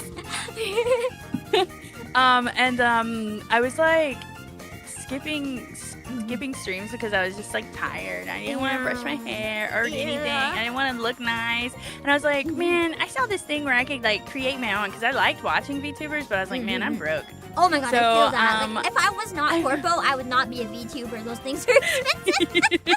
So I found Vroid Studio and I made my first model, and I was like, I'm just gonna use this for the nights that I don't feel like turning my camera on, and stuff like that, guys. So that way I don't miss streams, because I feel bad when I miss streams, but I'm tired and I want to do all this extra stuff, and I can just go with this, right? And so I turned it on, and then I just never turned it back off. Amazing. And I went with Siren because I played Sea of Thieves all the time. Yeah. And I used to sing to people as their boat sank. That's so good. And so I had this like reputation, and the extended community of Sea of Thieves called me the Siren, because I would sing to them as their boats. That's so as they good. died. And so I was like, oh, okay, well, look at that branding. And so I just tell people that I didn't want to wear pants anymore, so I became a VTuber. Oh yeah, fuck pants for sure. Yeah, pants suck. I'm curious too. One thing that I talked to a number of other people, I've never done face cam, but a number of other people have said this, like comparing the two. Do you find you can almost be more yourself when being a VTuber, despite the fact that it's like it's not your face? It feels more like you. Yes. Yeah. Yes. I'm a lot braver. Like I would never be brave enough to even be a face cam streamer. It's not something that I think I could do. I just feel too much like people were like, I don't know, not judging me for what I'm doing, but it's like they'll be like, oh, you're cute, or oh, you're ugly, or whatever, and I'm like, what? Look at what I'm doing. And then with a VTuber, it's like easier. I don't know. I feel like I actually like it released a lot of creative ability that I would have never thought of You're before. forced to. But I also like I feel like I bring a lot of stuff that I learned from face cam streaming, because like I'll talk to VTuber friends. I'm like, oh, have you tried fixing it like this? And they're like, well, that's a face cam streamer app. And I'm like, yeah, but it can still work. So what? You can use like multiple apps. Yeah. And it's like sometimes it's like if it's not labeled VTuber, VTubers don't think about it. That's a debuff. So I they think need to stop doing that. Yeah, I agree. I'm like, no, we're gonna do it anyways. Yeah.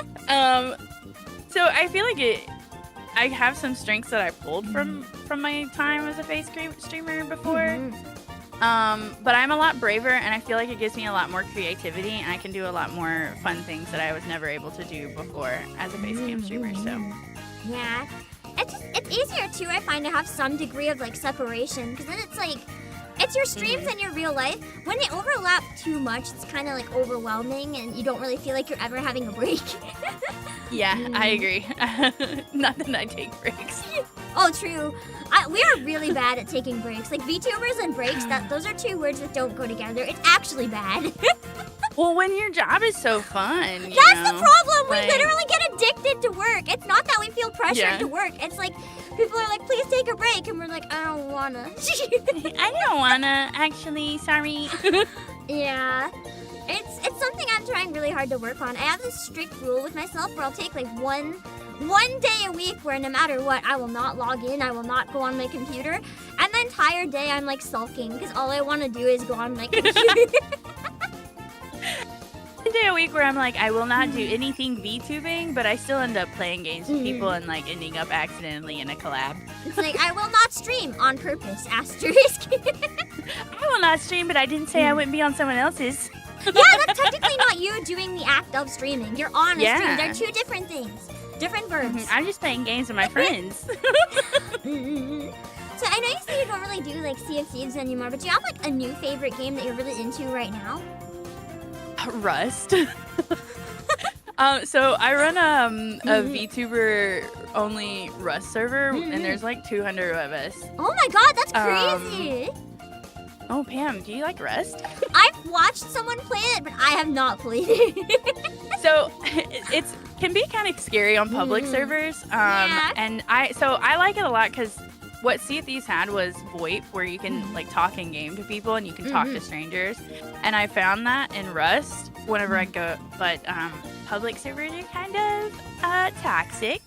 I don't mind them, but most people are pretty afraid of them. So I was like, well, I want to play with my VTuber friends, so I started this server. And now we're on our 4th wipe. Wow. And we just announced that it's going to be like medieval themed, and we've got like fully custom maps and all this custom stuff. And we've got like 3 rulers this season that have like 3 mega teams. Dang. So yeah. There's a lot of effort put into it too. That's really cool. Yeah. Yeah, it's called a VSMP, and right now we're on Rust. Later on we might switch it around and play some like GTA or, you know, whatever. But switching it around is good so you don't get too bored of one. Then you can go back to it when it's like refreshed interest. Yeah. So like RP games kind of, between like Sea of Thieves and Rust and maybe GTA. Yeah. So that's RP, but also that we can just kind of like just be hang out silly and little guys. Yeah. And also kill each other. You know, just a bit of murder spices up the friendship sometimes. Yeah, murder always spices up the friendships, you know? Yeah. What's a grenade between friends? Yeah, I mean, it might end the friendship, but if it ends it, then your friendship wasn't strong enough anyway. Yeah, you didn't love me enough, obviously. If you can't take a grenade from me, like from me, then you're not a good friend.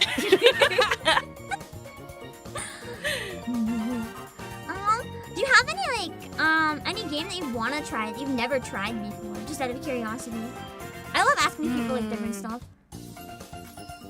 Let me see. I know that. So I've actually never played GTA. Oh, nice! I have, but it's not I'm for me. excited but I haven't played Red Dead Redemption, and we talked about possibly doing like a Red Dead Redemption server at some point. And I was like, you know what? I'll try it. It looks fun. I've heard a lot of good things. Those are about so it. much work to get into as far as like RPing, and they're just like, well, you've never done it before, so we don't know. So I'm like, okay, I don't have time for all of that. Just let me in. Yeah. Fine, I'll do it myself. That must be the hard part too about running like such a big server, like just having to like be the one behind everything to make sure that it runs smooth. I hope you have like a good amount of people that are able to help with it. I do actually. Great, I have the first 2 major wipes we had. It was just me. I was by myself, and it was I was stressed. But then this one, I have like a whole team of people that loved it enough that they were like, hey, can we help you? And I was like, yeah, please. And they have been amazing. Like, we have this one VTuber that stepped up who's just like coding brand new plugins for us, like custom stuff and like building the maps. And I'm like, man, you just saved me like $100. Yeah, because I was gonna say, if you had to like do everything on your own, that's like another full-time job on top of full-time streaming and full-time job. Like, how you would die!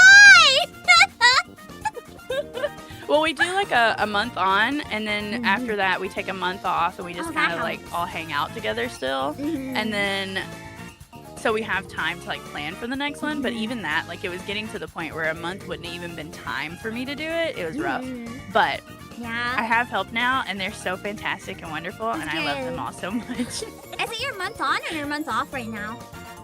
We're the month off, but it starts up again Saturday. Ooh, you guys are just in time to catch the beginning. Oh wait, I just realized I forgot to update the description with your username. Hold on, people need to find it. I need to pin it. Hold on. I have it in the description, that's but I don't have it. That's the updating noise.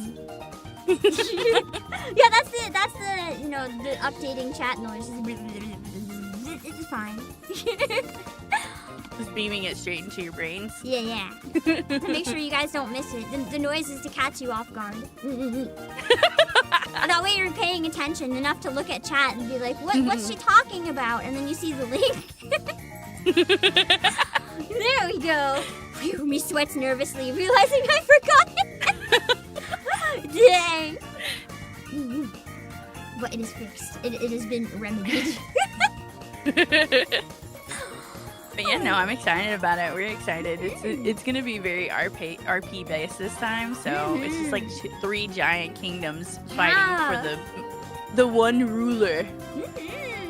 That's gonna be really cool too, seeing by the end of it, like who is the ruler of it. That'll be like a big deal to follow. That's exciting. It's crazy too because we purposely picked them because one is very much chaotic good, one is chaotic neutral, and one is chaotic evil. Oh, I'm excited to So see the chaotic evil one pop off. They're cannibals. They've already claimed cannibalism. I was like, okay, Oh! guys. Okay! I was like, all right, that's what we're doing, I guess. You know what? Why not? Let's see where this goes. On I'm the bright excited. side, if there's like a famine or anything in the game that ever happens, they will never go hungry. They are good. This is true. There's a lack of potatoes and corn. I mean, They're good. yeah, It'll work out, probably. probably. I mean, technically, people can respawn when they die, right? Yeah, they And it's can. fine. Unlimited food source forever. Yeah. It's perfect. Please don't let any of them hear that. They'll just force all the peasants to like. No. This is why I refuse to be one of the rulers. I was like, no, I'm just gonna play the game. You guys do it. Just watch the chaos, see what happens. Be like, it's not my fault this time, guys. It usually only takes about 1 week into the server every time for like civilization to completely devolve. Completely break down. Everyone's like, fuck it. Amazing. Just 1 week. That's all it takes. The first week they're gonna be like, "Hello, good sir," and the next week it's just like shooting on sight. I can't imagine how like chaotic it must get by week 4. Oh, it's they're just all murdering by week 4. There's like full wars. Oh man. There's like enemies, bounties being placed. Bounties! Yeah, last season we had people placing bounties that are like 5 gifted subs for whoever brings me this person's head. Oh my god, real It's just an life all-out- bounties. Yeah. That's so cute. Oh, it was rough. I was just like, okay, guys, all right. They're already talking about witch trials. I was like, no. That actually sounds so exciting. Witch trials. Holy moly. That could be like the next RP.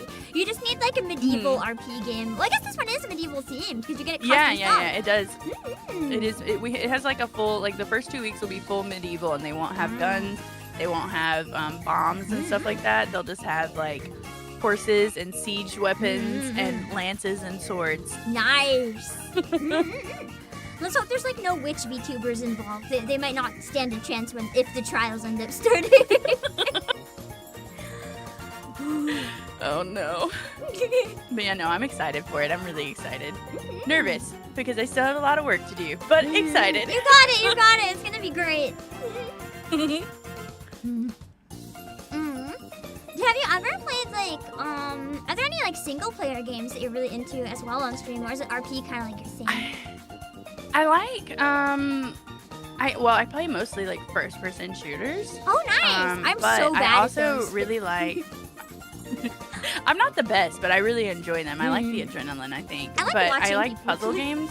Yeah, puzzle games. Yeah, I love puzzle games. I'm super autistic, so it works for me. Nice. I just like So, puzzle like, games I love 'cause like all the they're not time limited.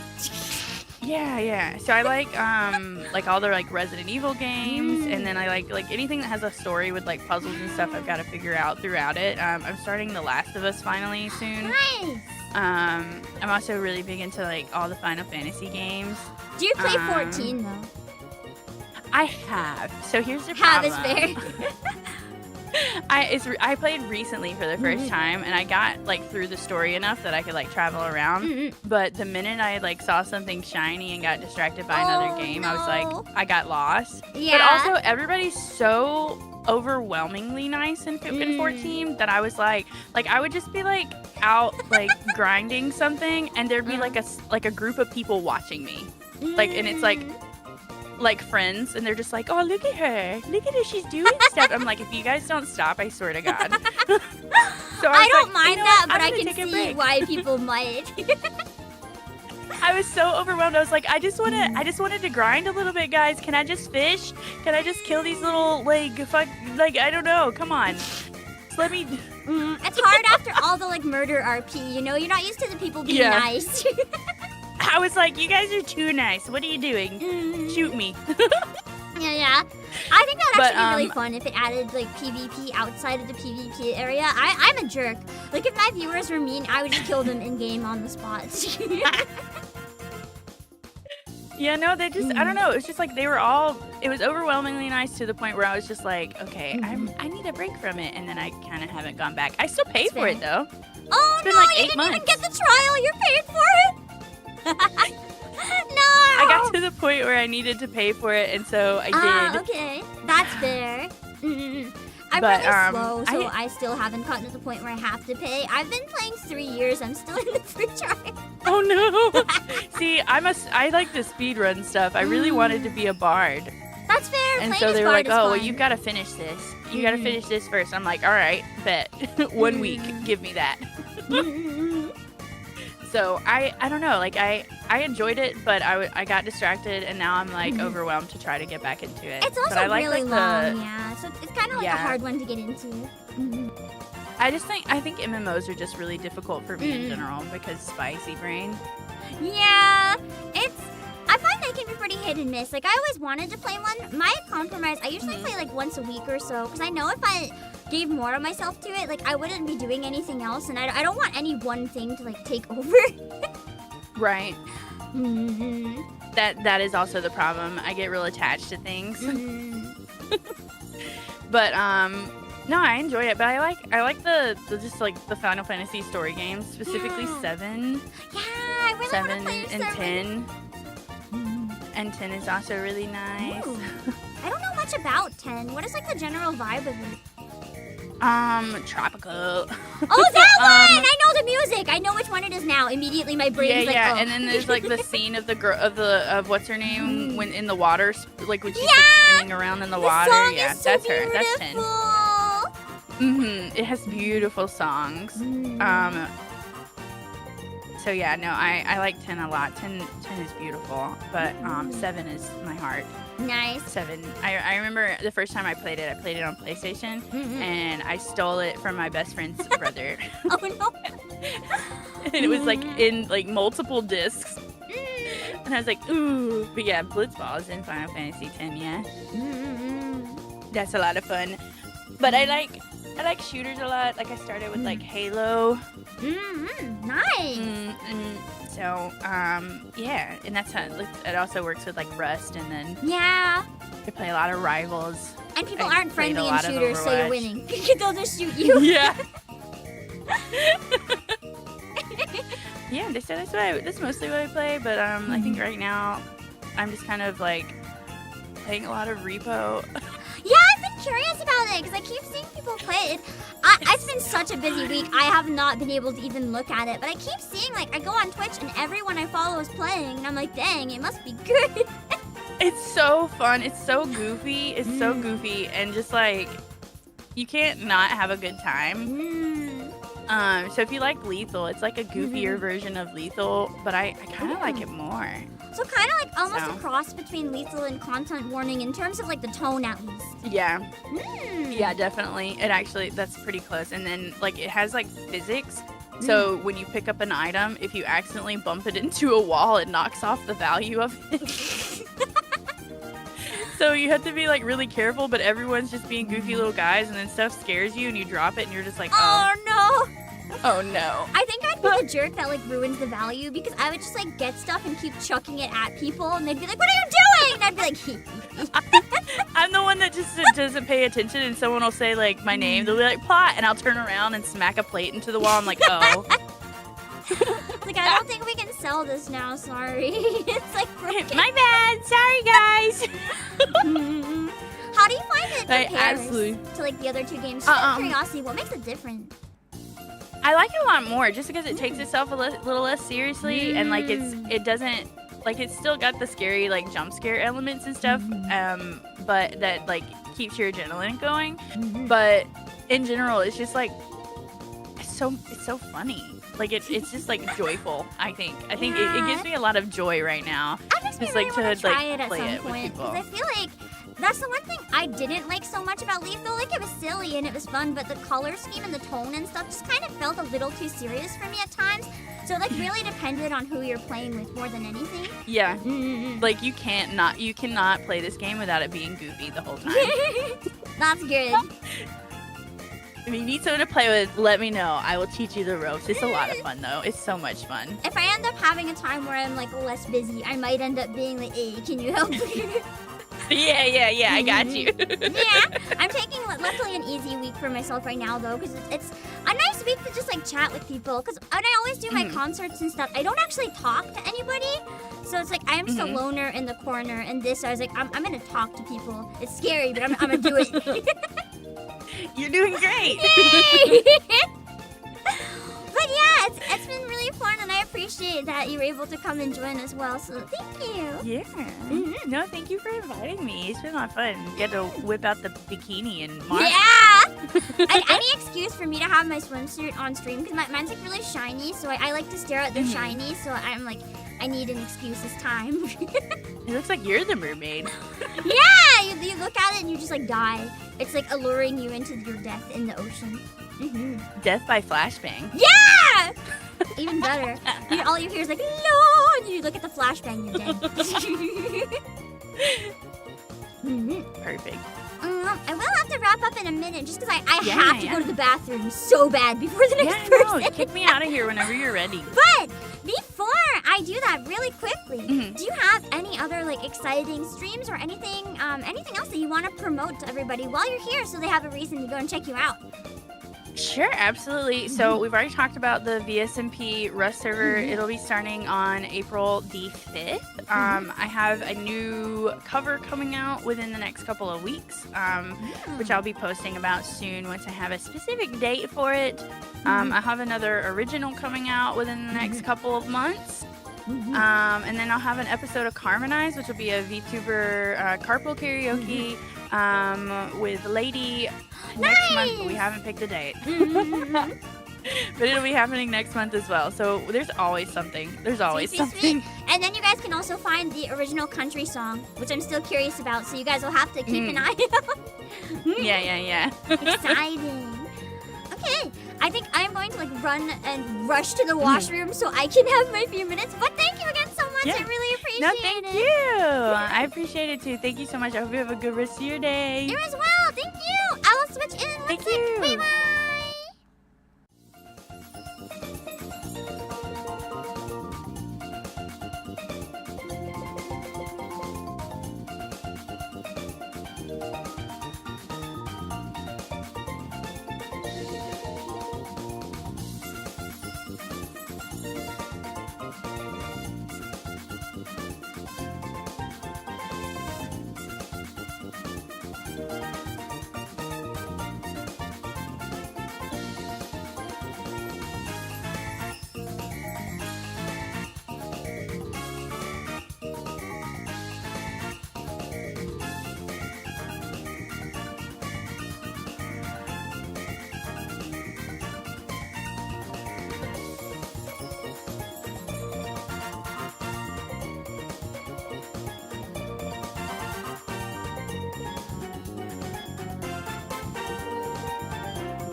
my dog was being terrible. the classic small dog thing where she's like, don't give me attention, I will kill everything. And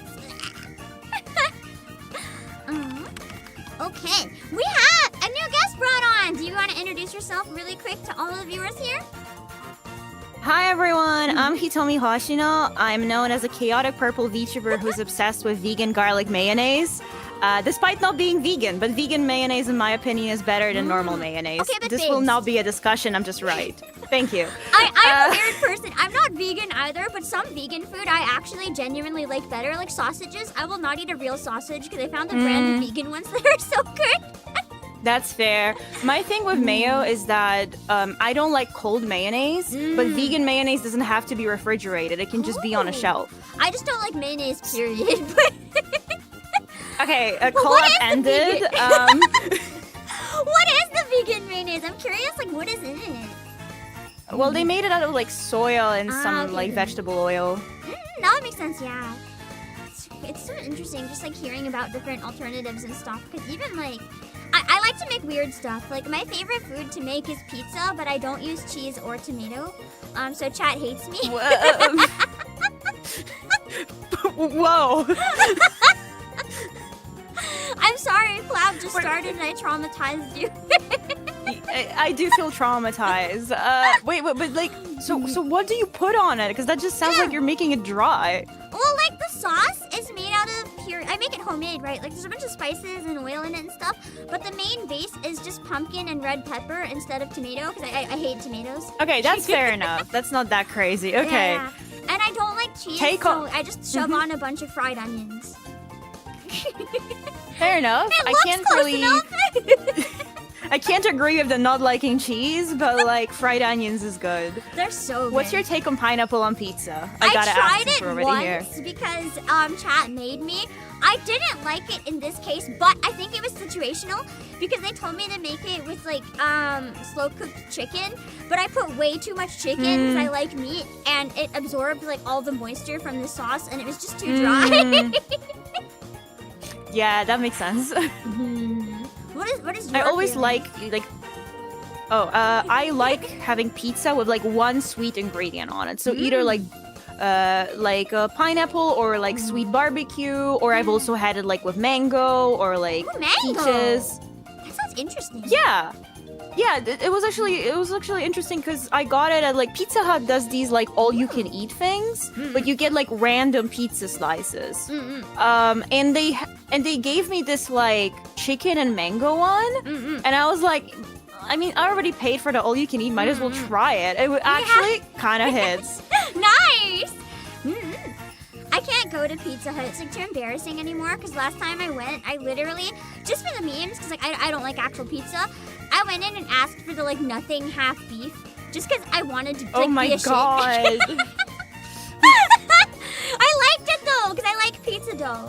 So it was delicious. Well, but like pizza dough isn't good when it's dry as Oh no, I took it hell. home and I put gravy on it instead. No. Oh, no. I keep meaning to start Topic like change. I'm too traumatized. I keep wanting to start like a cooking stream series because everything I make, like, have you seen Food Wars? No. It's like there's this one. Wait, character- like the anime? Yeah, like Shokugeki no Soma. Okay. Yeah, I see. If you told me the Japanese title, I would immediately like get it. I should have, But, because that's like, the when one you I said know the it by English too. one. But it's like I'm the main character. Everything I make is 50-50. Gonna be the best thing you ever ate or the worst thing you ever ate. There's no predicting until you put it in your mouth. People don't like to try my cooking anymore because of it. That's fair. Sad. But I will stop talking about food because I'm traumatizing my guest, and that's no good. I have a quick question, just because I've been wondering for a while, but I know that you're like a P-Cube Games partner. They have a lot of really good games. I'm curious what ones you like by them. Like, what are your favorites? 'Cause I love their stuff. Oh my god. Recently I started Bustafellow. Yes! That's the one I was hoping you'd say! But I only started it, so like we can't really talk about it yet, Oh, right? it's okay. I only played the first like little bit of it, so I don't know too much anyway. I just really liked it. That's fair. What else did I have from P-Cube? Oh my god. My brain is blanking now that you asked. I did do like sponsored thing for them when the Konosuba visual novel came out. Nice. And yeah, and that was, I don't know if you've ever seen that visual novel, but it's interesting. I wouldn't say I liked it. I would just say it was an interesting experience. I feel like with anime games, it's very often like hit and miss. They're either amazing or you're like, why did you make this? That's, yeah, you know what? Very true. I'm gonna say very true. I think my favorite notorious one that nobody likes except for me is for GameCube though. There's this like One Piece board game. I love it because the entire game, it's like Mario Party, but the entire thing can be won from the person in last place in the final round by sheer dumb luck. It's amazing. I streamed it and I was losing the entire time, and then on the final round I won like by a landslide, and I was just like Yeah, this makes me realize that you are also like the one person I know I can like yap about like Otome games with, because you stream them. I used to have like Otome game every Monday. I ended up having to like remove it from my schedule, but I do sometimes play them on occasion because I don't know. They're like my selfish indulgence. They're kind of just nice and chill. Yeah, that's why I don't really like stream them myself. Especially it's also like harder when you have like games that last a longer while and people come in and they don't know what's happening. So I mainly just like, I mean, I bought a Steam Deck mainly to just have a visual novel machine. Me with my Switch, it's only for visual novels, man. I barely use it for anything else unless it's on stream. But, Yeah, that's fair. That's fair. I mean, I can't even use it on stream because I have the light version, right? Because I bought a true. Switch before I ever thought about streaming. Yeah, that sucks now I so regret much. it. Yeah, but like, it's my little visual. Like now I have 2 little visual novel machines. Yeah, I really enjoyed, what was it? The one that I actually finished on stream, Color Malice. I think it took me like a year, but I beat it on stream. And after that, I was like, dang. I tried Cupid Parasite on stream. I couldn't finish it. It was too long.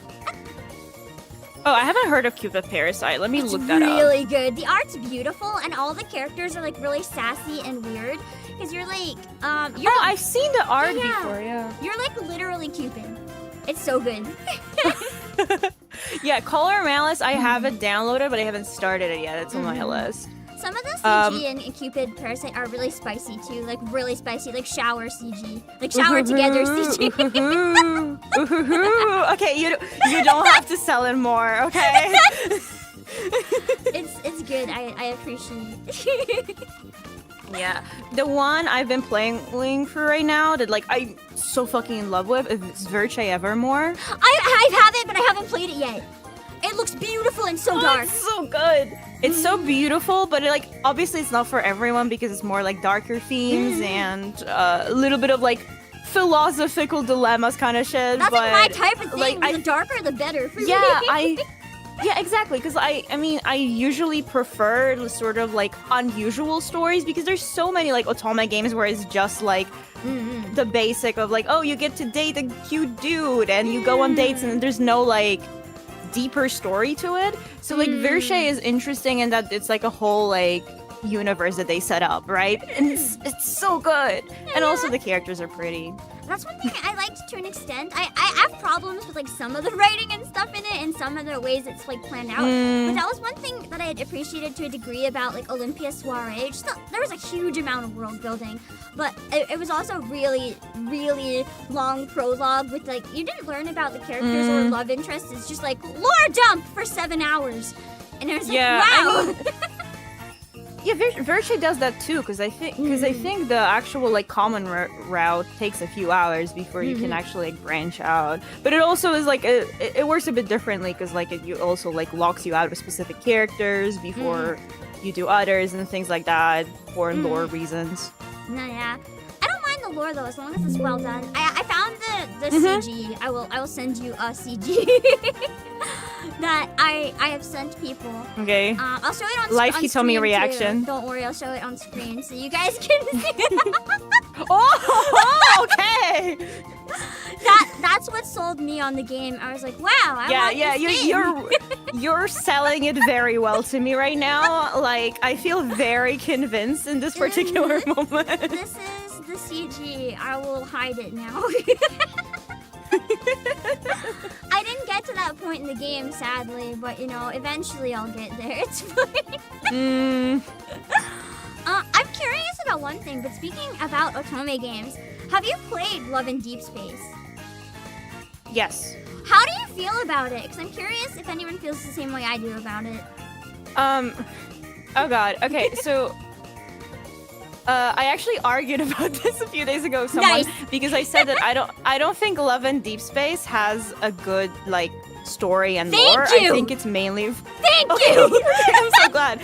But it's amazing for the Delulu part of it. Yeah, for that, if you it's want amazing. the Delulu, it's your game. If you want like parasocial anime man, this is your game. If you want like an actual story, apparently it gets better later. But to me, it felt so surface level. I was like, where's the depth to this thing? Yeah, I mean, like, the main story is still, like, better done than any, like, card stories and stuff. But, like, there's just, I don't know, like, a lot of the stuff, even in the main story, is very clearly set up. So it's, like, situations that will then be turned into, like, a delusional situation, right? Things like that. Like, it's very, it's great for delusional stuff, but it's not actually like when I say, oh, I want an otome game with a good story, like that's not what I'm gonna think about. Another thing is obviously because it's a gacha game, it doesn't have like it doesn't have an end to the story, right? True, so it's also like it doesn't feel complete.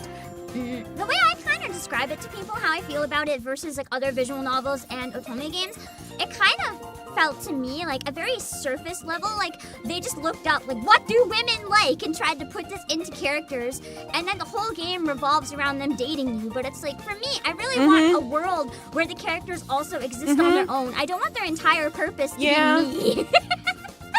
Yeah, that's fair. It's very fair. Like that's why, like I say, like it's good for delusions, but not that great for actual story. One thing I did, I guess I can send that over to you in Discord as well. I don't know if you have a way of showing that, but I did a really cool way of showing how I like when I was streaming it, because it goes from horizontal to vertical. And I had like, this is also jump scare old model, but I set up a whole thing in OBS so it would automatically swap between whenever the game would swap between horizontal and so vertical cool. orientation. Yeah. Were you playing like on a direct phone or like an iPad or something? Well, I guess it would have been phone because how it looks. Or was it other Emulator. methods? Emulator. I didn't know emulator. if I could use the word, so I was just like the other method. No, I think it's fine. I but think then it's again, fine. Because like they I have think never it's said fine, but then anything again- against it, so and they love their streamer community because that gets them free exposure, right? So. yeah, it also like setting this up would be way harder if I didn't use an emulator. Yeah, I tried on because- iPad. It was brutal. Yeah, but I'm talking specifically about because I set up the thing so it would automatically like swap scenes when the orientation changes, right? But that is a trigger based on the resolution of the window, right? Which wouldn't change if you're just sharing from a phone. So it was way nicer to do it this way. Yeah, that's so cool. Did you like program it yourself too? Well, program it. I used a few OBS plugins. So it's basically like using one plugin to detect when the window size changes, because obviously, like it will. Okay, like that makes sense. That makes sense. It changes the window size, so then it knows that it like swaps orientation, and then I use another plugin to be able to sort of rotate the phone rather than like to do a smoother transition. Yeah, it looks really clean. Like if I ever do want to give it another try, I would probably look this up honestly because it looks really cool.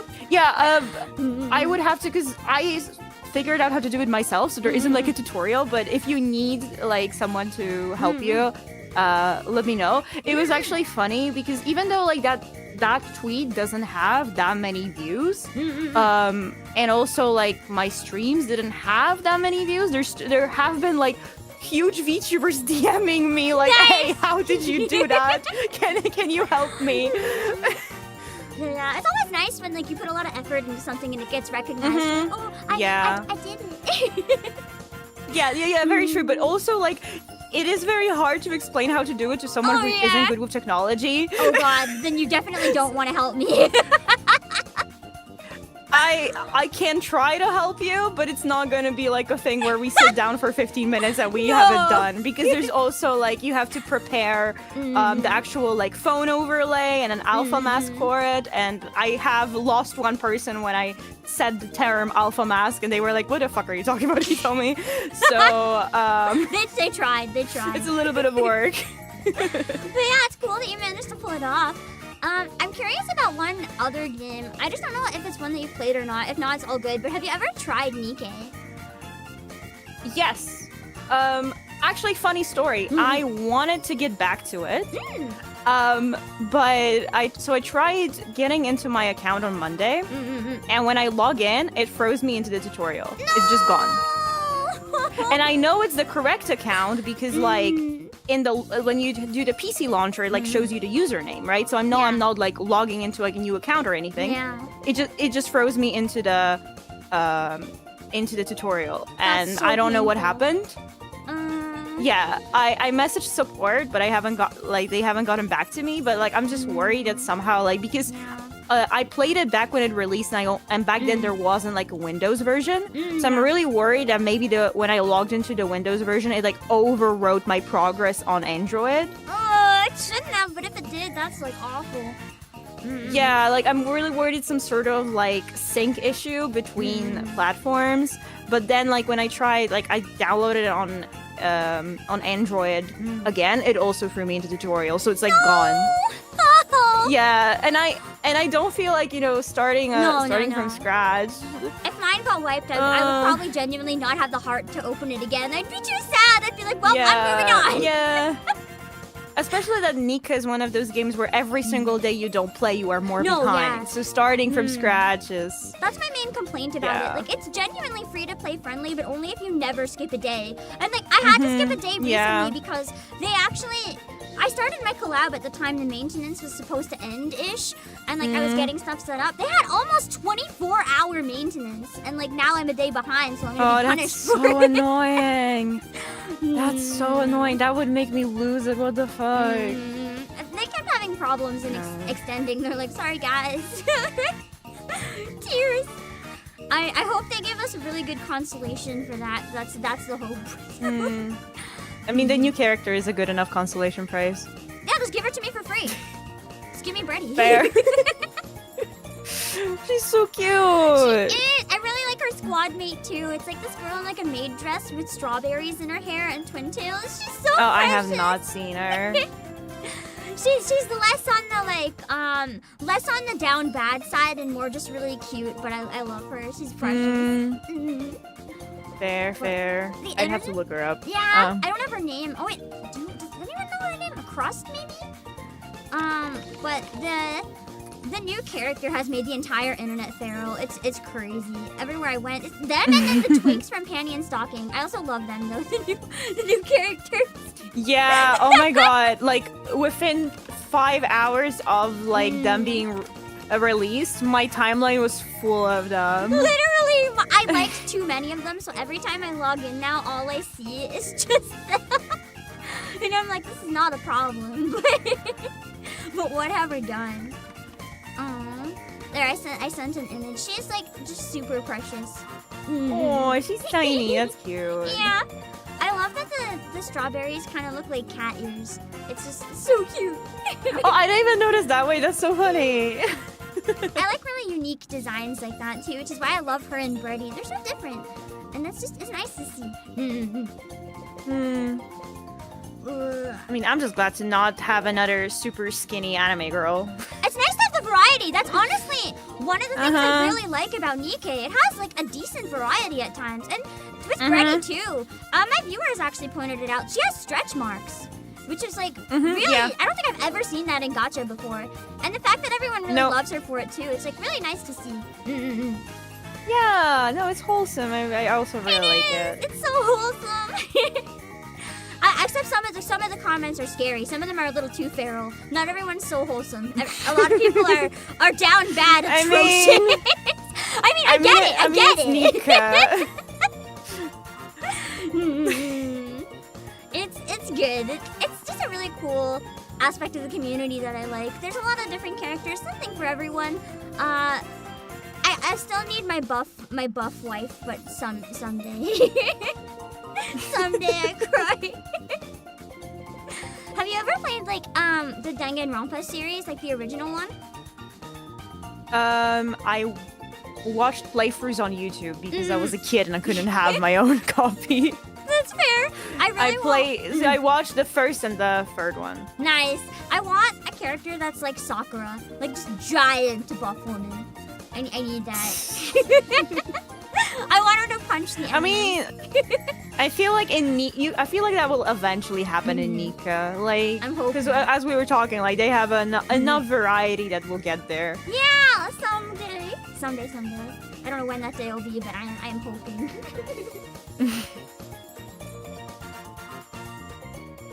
What other gacha games do you play? Because I actually don't know.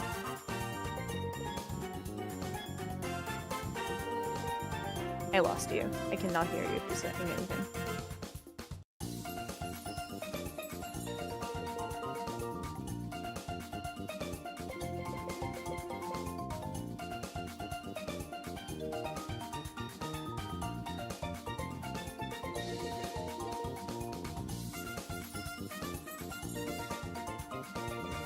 Don't worry, Chad. One day we'll get her back.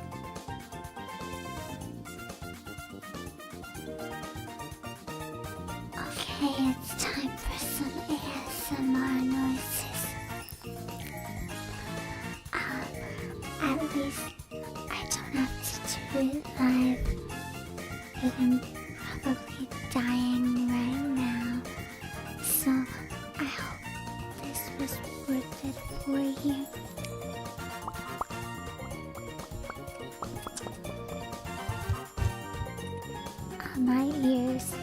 I'm bleeding. Please help me. Hi. Well, wait, I couldn't see chat because it was hidden while I was looking up something.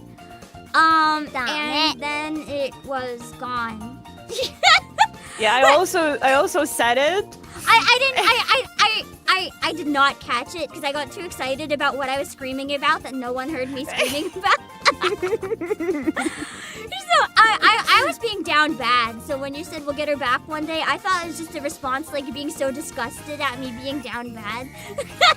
Oh no! I also said that I just can't hear you, but because at first I thought that it was like I was on probably Discord screaming side over it at the same time because I was going kind of feral. But oh my god!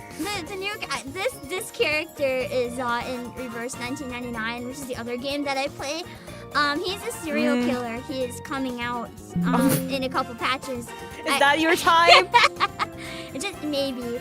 I mean, considering my other favorite character in the game is Tuesday, her event is gone, so I can describe it. The scene with her, that was really good. Sorry, I'm getting like delayed embarrassment from the muted. I tried to play it cool and now I'm like shaking. Her baby is a hotel. It's an adopted baby, but her baby is a hotel. This is very hard to explain. It's like a living hotel that eats people, but it's her baby. And you go into the hotel and you try to shoot her baby, right? You try to kill it because it's eating people. Wait. When you try to kill her baby, instead of being like, wow, don't kill my baby, she's like really hot and has a southern accent, right? So she's like, that's not how you, like, I don't know, I can't do an accent right now, my brain is too down bad. She's like, that's not how you do it, this is how you shoot a baby. And she takes your hand and helps you shoot her baby. She's insane. I love her. It's a great game. Hey, okay. Whatever makes you happy. It's okay, that event disturbed a lot of people. I loved it, but a lot of people were like, what the fuck is this?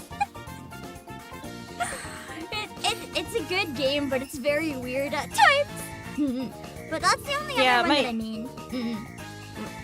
My thing with Reverse 1999 is that the story is interesting to me, but the gameplay completely isn't. So it was hard for me to keep going. It was to me, but it is very simple. It gets harder as you go, but like in the beginning, it's just so easy that it's like it doesn't really matter what you do. Yeah. And even when it gets like more complicated, if you don't like it and don't want to learn, it's like not the game for you. Yeah, I don't know. A gacha game that I play, that I'm constantly playing, would be Granblue Fantasy, and I am here to recruit everyone to play Granblue Fantasy. I've heard, more like I've seen some of the male swimsuit outfits from that, and I approved. I almost played it just for one of them. That's fair. Which one do you remember? I don't remember his name, but every time people talk about like games that have equal fan service, he's always the one that's brought up. So it's probably whatever one is most notorious. I'm gonna guess. I'm gonna throw a guess, and you tell me if this is the image you're thinking of. Yeah, this guy! This one! Yeah! I almost downloaded it for him. I appreciated this image. Yeah. It's good. He's hot visually, but like he's quite problematic personality-wise. But people don't read the lore, so they don't know about. Because he was created as like he's supposed to be like really bad. Because his whole thing is that he's very sexual. Regardless of the perceived age of another person. To say it in the nicest way. Oh dear. I was gonna ask if he was a serial killer, in which case like I don't mind, but this might be a bit different. Yeah, because he was one of those characters where the developers wanted to create a character that people would hate, but they failed because people thought he was hot. So then they were like, okay, we'll give you the summer version.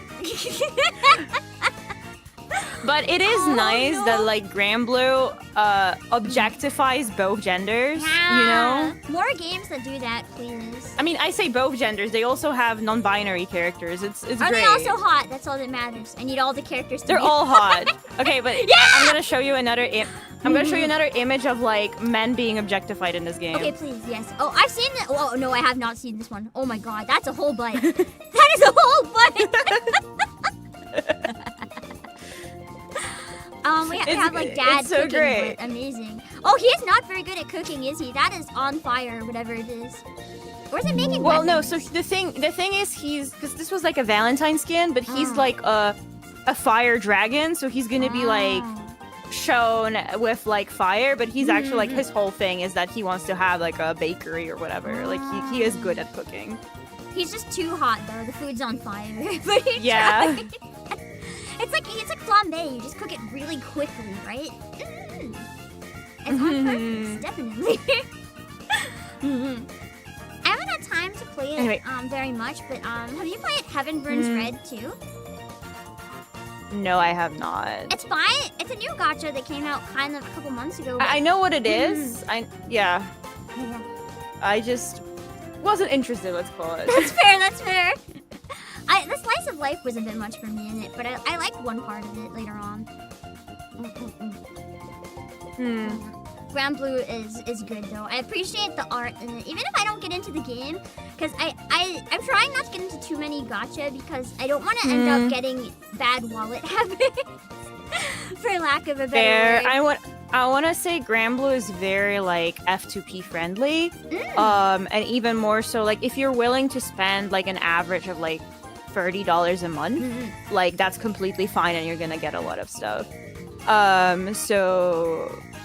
But it is a bit of a time sink. It's nice in the sense that it doesn't force you to play daily. It's That's completely good. fine if you, that's my main thing about it is that like, because while it has an energy system, you end up getting so many of like the items that you use to refill the energy, and you can also technically farm them if you ever grind so much that you run out, that like it's not a problem. I currently have over 8,000 of the ones that fully refill your energy, so I'm good, and so it's nice in the sense that like, oh, one day you can play for 10 hours and then you can not play for like 3 days. There's like some events might have you play like 10-15 minutes for like 1/6 of a gacha pull for like a daily mission, and that's kind of it. That's not too bad, yeah, because that's I think my main issue with a lot of gacha too. It's like the dailies take so long if you want to be able to play it. Like that's my main issue with Nikkei, so that's why I'm always hesitant to try new ones. Yeah. Another thing is that like Granblue is just like a browser game that you can play on your PC in like Chrome. And you can also just like have it on the side while you're like watching something else. So it's not the same as like, for example, Genshin, where you have to like have a controller and like look what you're doing and things like that, right? It's very nice in the sense of it being like casual and letting you do things on the side, especially that like once you get strong enough, you can sort of just press an auto button and they will fight on their own, and you just watch. I think that's my main issue with a lot of like gacha games in general these days. A lot of the more open world and action ones, they require so much like involvement, which I like out of a full game, but it's not really what I want out of a gacha, if that makes sense. Yeah, very, very true. The Genshitification of gacha games. It works, they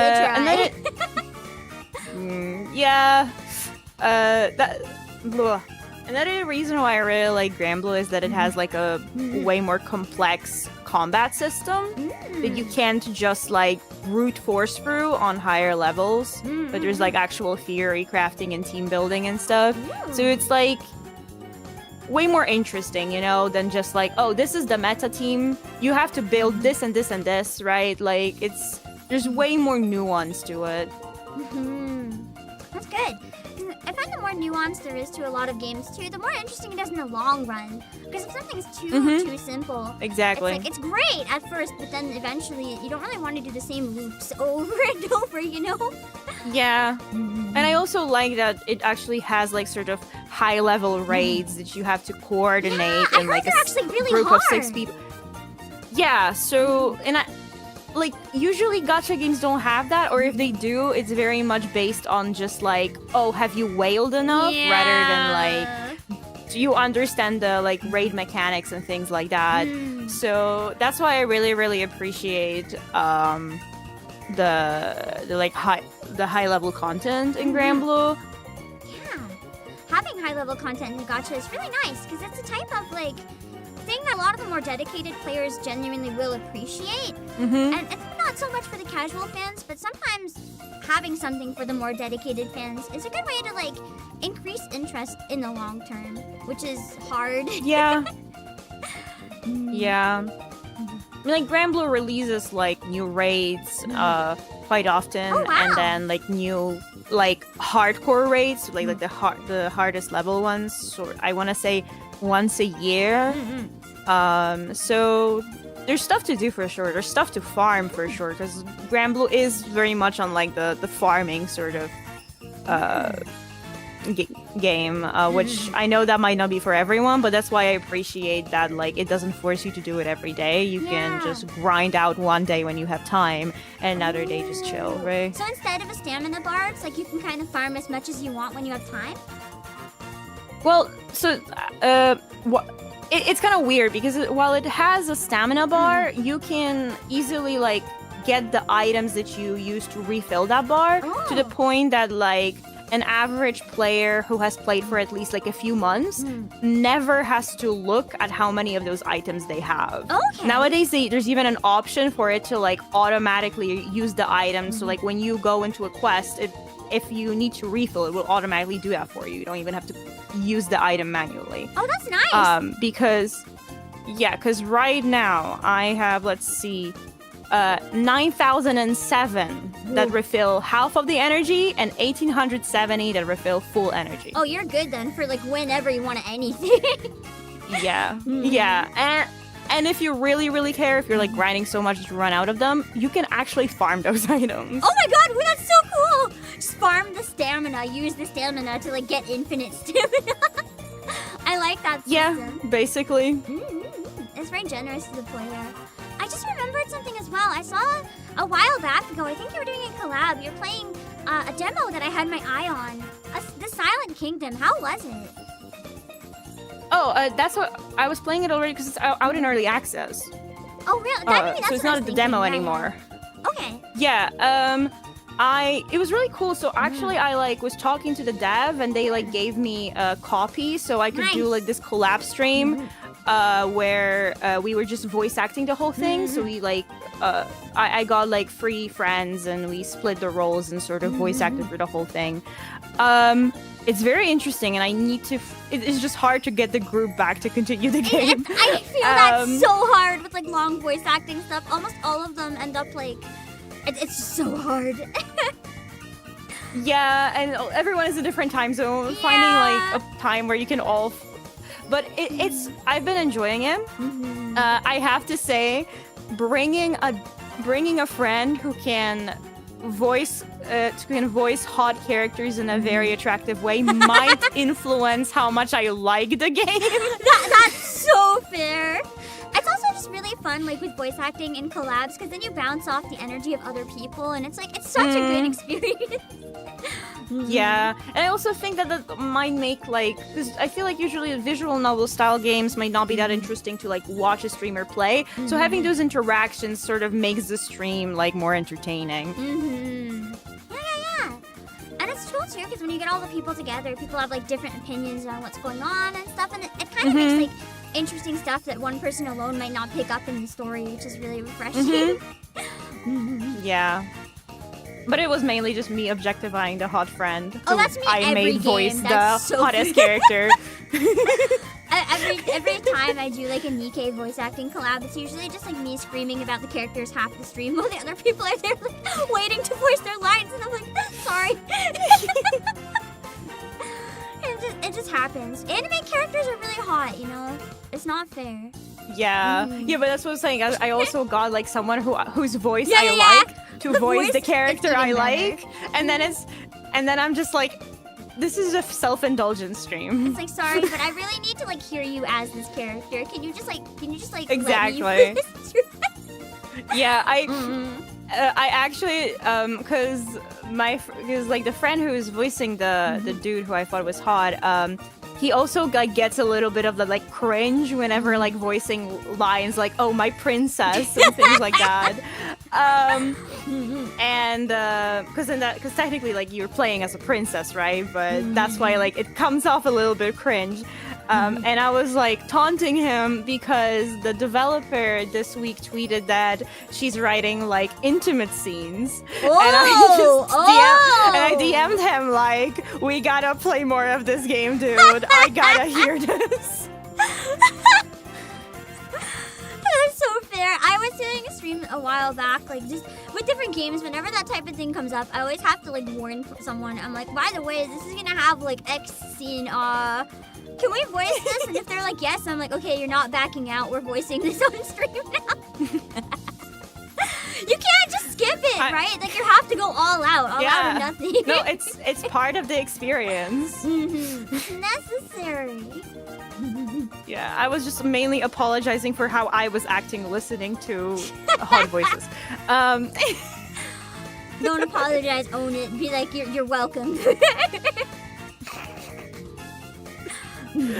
His audience was very happy about me getting him to voice that. See, you're doing him a favor. He can thank you. Everyone's winning, really. Yeah. Overall, I've been trying to sort of like I'm not good at all at voice acting. But I've been trying to sort of practice, right? You just have to keep doing it. Yeah, and I've never done it like professionally or even semi-professionally. It's mainly just like me doing silly voices on stream. But I've been trying to sort of do it a little bit more like on streams and like on collabs and stuff. So I also I'm also doing a collab sessions for Until Then with a friend. So I voice all the female characters, he voices all the male characters. And that's also a bit of a challenge because if you're voicing a lot of like different characters and you're trying to like, I'm not that good at making distinct voices, so I at least try to like make distinct like energies of the that's character, actually the best way to do it. Like how do I explain this? The best way, when I always rant about, like, you know, voice acting for kids, how it's often done really badly. Like, children, they'll often be like, oh, Nii-chan! And, like, the really kind of voices or whatever.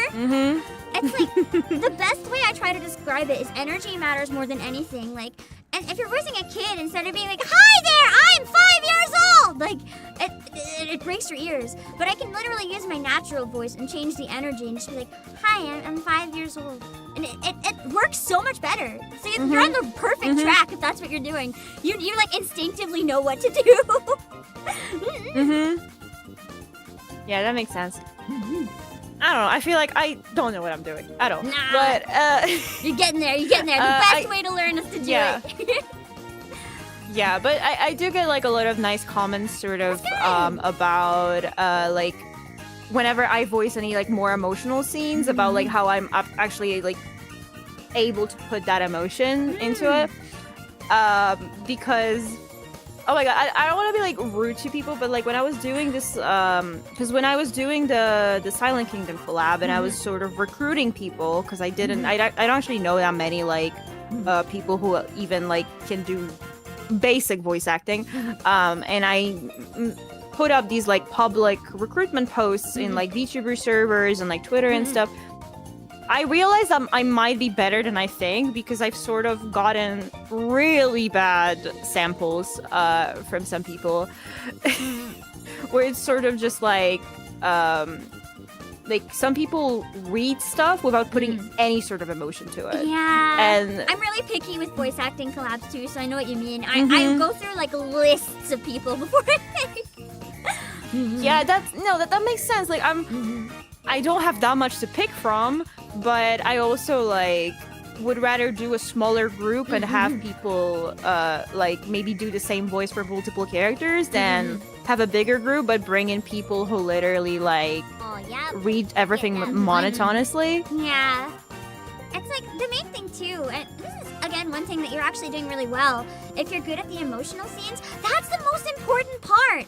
I think too many people put focus on literally trying to like quote do a voice or like sound like a character or a trope that they lose the emotion. I'd rather any day hear someone use their natural voice and hit the full emotion than hear someone like do voices for the sake of it.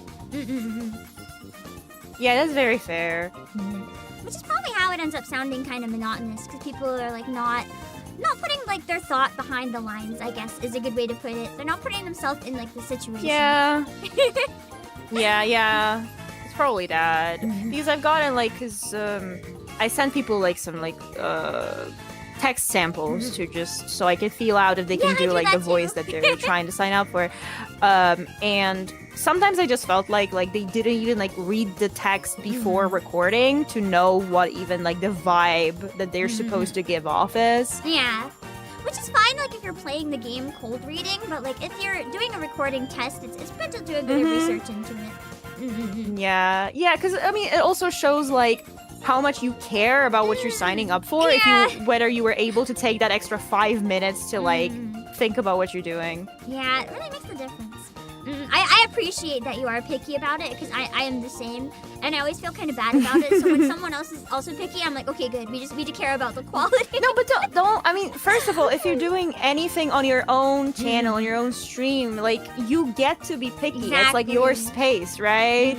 And I know that it can sometimes just be, like, so awkward to have to tell people, like, no, I don't think you're the right fit for this, because, like, I've done that both in case of, like sucks. voice acting collabs or like singing collabs or even literally just being like, hey, we're friends, but I don't think you're gonna be a good fit for stream. Like, I don't want to be like, oh, you're not entertaining enough.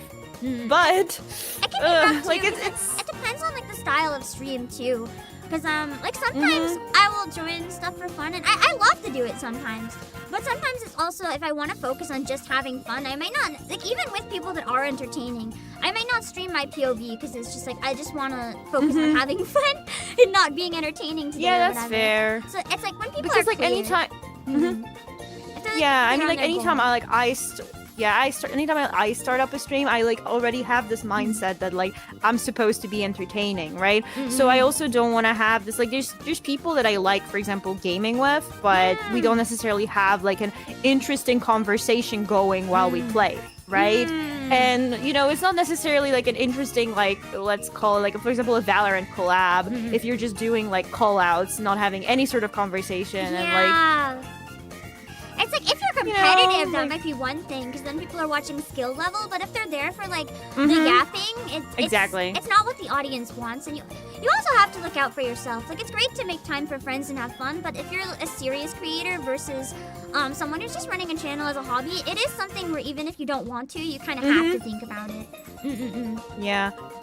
It makes me very happy when I like talk to people who understand that, especially because, you know, I'm a way smaller creator, so I usually hang out in spaces with like tiny people, and it's way harder to like in those spaces to find people who understand that and sort of care about the quality of the content that they produce. Yeah, I think both sides are like very valid. Like sometimes if you want to have a collab just for fun, that's totally okay, but other people also need to understand if that's not like why you do collabs. It's very much just transparency about like what's the goal of the stream. Yeah. Both approaches are very much valid and okay. It just depends on person to person.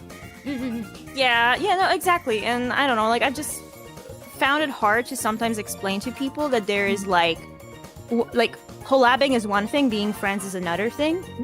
It's so you can collab with someone, not be friends. But not always. Yeah, you can collab with someone, not be friends with them. You can be friends with someone and feel like they might not be a good fit for a collab on your channel, right? Like, they don't... But, I've been streaming for, like, quite a few years now, so I've had enough situations where people, like, take offense to you being like, oh, I don't... Like, if we want a game, we can game off stream. I don't want to do it on a collab. Because, like, I don't know, people think that you're, like, ashamed of them or something, but it's not necessarily that. It's like I was saying, like, it's not necessarily producing the most entertaining content for the audience, and in the end, that's what you're doing it for. That's the point of being live. It's not just for like our own self-indulgence. It's for you guys watching. It's like we want to make sure that you guys are happy. We have to think about you too. Yeah. It can be challenging to find the balance though, for sure. Well, it's nice though when you do find those like magic people where they're really good for collab and they're really good friends, and it's just like the best time when you hang out on stream. Yeah. Oh my god, I've been playing. I've been streaming Split Fiction. Have you played Split Fiction? Or, like, no, It Takes Two? I've been really curious about it though. How is it? Oh my god, it's so good. I've been playing with Pro Jared, and which is also another whole thing that people have been like, how the fuck did this person collab with Pro Jared? Because you wanted to. But easy. he's chill. Because I wanted to, easy. Yeah, that's like, all you have to explain. It's like I want to, you wanted to, yeah. we're good. Like that's the whole reason. Collabs go. It just makes me think of that. It just makes me think of that TikTok that's like, have you ever tried calling Taylor Swift up? I mean, who knows? If someone does and it works, great. Size should never matter. It should always be the vibe, and I love to see it happen. So here's the funny thing. We met on Blue Sky, and on Blue Sky he has like 4,000 followers. I've never known who this guy was before because he makes content that I'm not interested in. So like when I like met him on Blue Sky and I saw, okay, he has 4,000 followers. I have like almost 1,000. Like. You know, I didn't think that, and we were already chatting, and I look up his YouTube, and I'm like 900K. Okay. Okay, my bad. No, but he's chill. I do really like. That's kudos to him. Also, that like, you know, he doesn't give a fuck about like my audience size. That's my He's number very one supportive. Respect. Any creator who does not look at audience size and just looks at like if people are fun and make good content, mad respect. I love people like that. Yeah. Exactly. But yeah, the game is super fun. I loved It Takes Two. I think Split Fiction is even greater. It is. I do one thing that like maybe might not be for everyone. It's so extremely action packed that like it takes me a while when I stop stream to like get the adrenaline off. You know, because that's the one issue I sort of have with. But other than that, like it's great. I fucking love it. It's so funny. It's full of references to like so many different franchises. It's great, but it's also like what makes me sad is that it's one of those games where like once you play it once, like there's not really a reason to replay it, and I fear when we finish the game.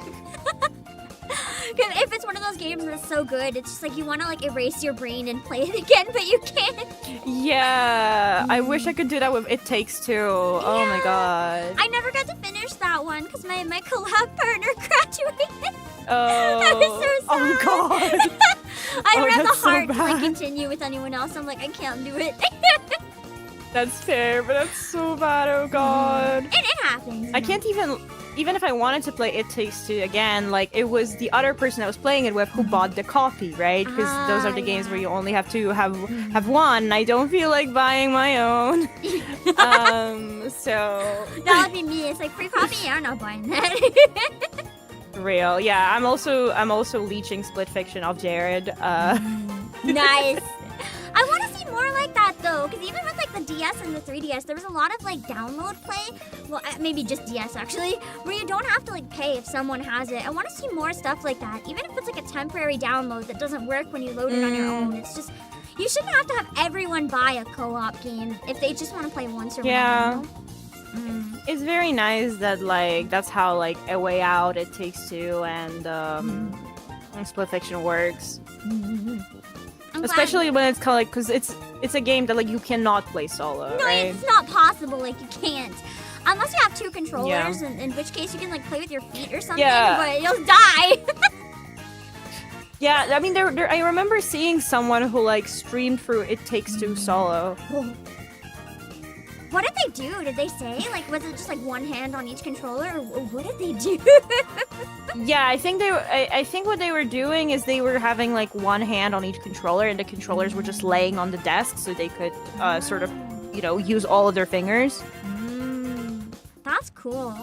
It's interesting to like watch people do weird challenges like that, like beat games with like dance mats or random stuff. It's always fun. Yeah, I respect them, but I would never like.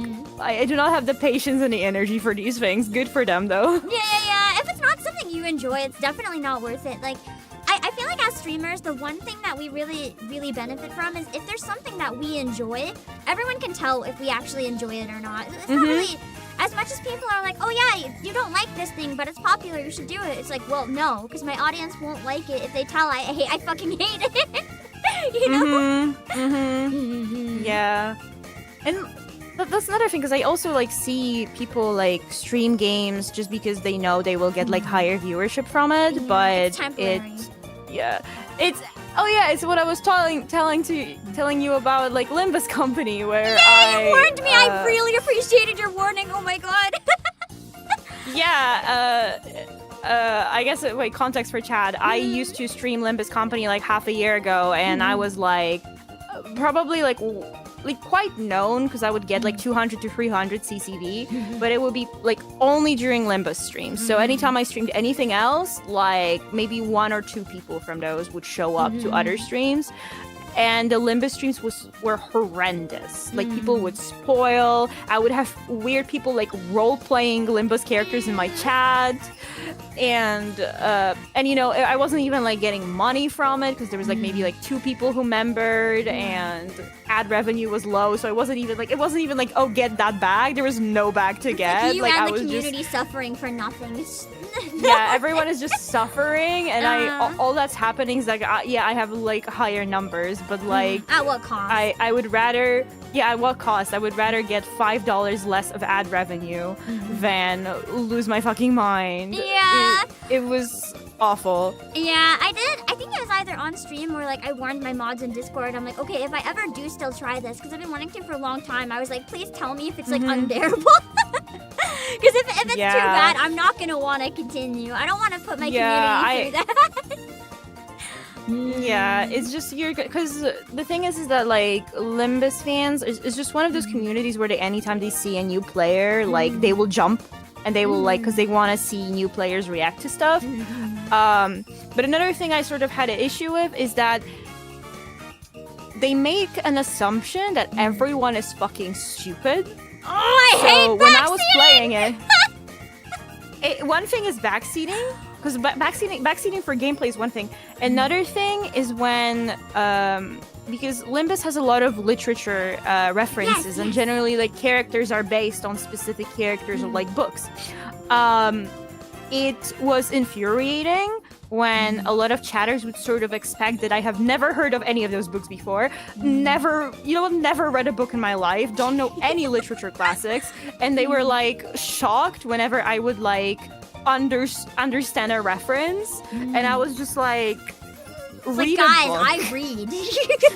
Yeah, guys, I read. Guys, I listened in literature classes in school. Oh my god. No, it was infuriating on so many levels, because obviously backseating is another thing. I literally, one of the people who found me through Limbus streams quickly like became a moderator for me just so he could delete spoilers, because no one else from my like mod team understood Limbus enough to know what a spoiler is. So he was the one who actually played and was able to sort of like delete anytime anyone was spoiling shit.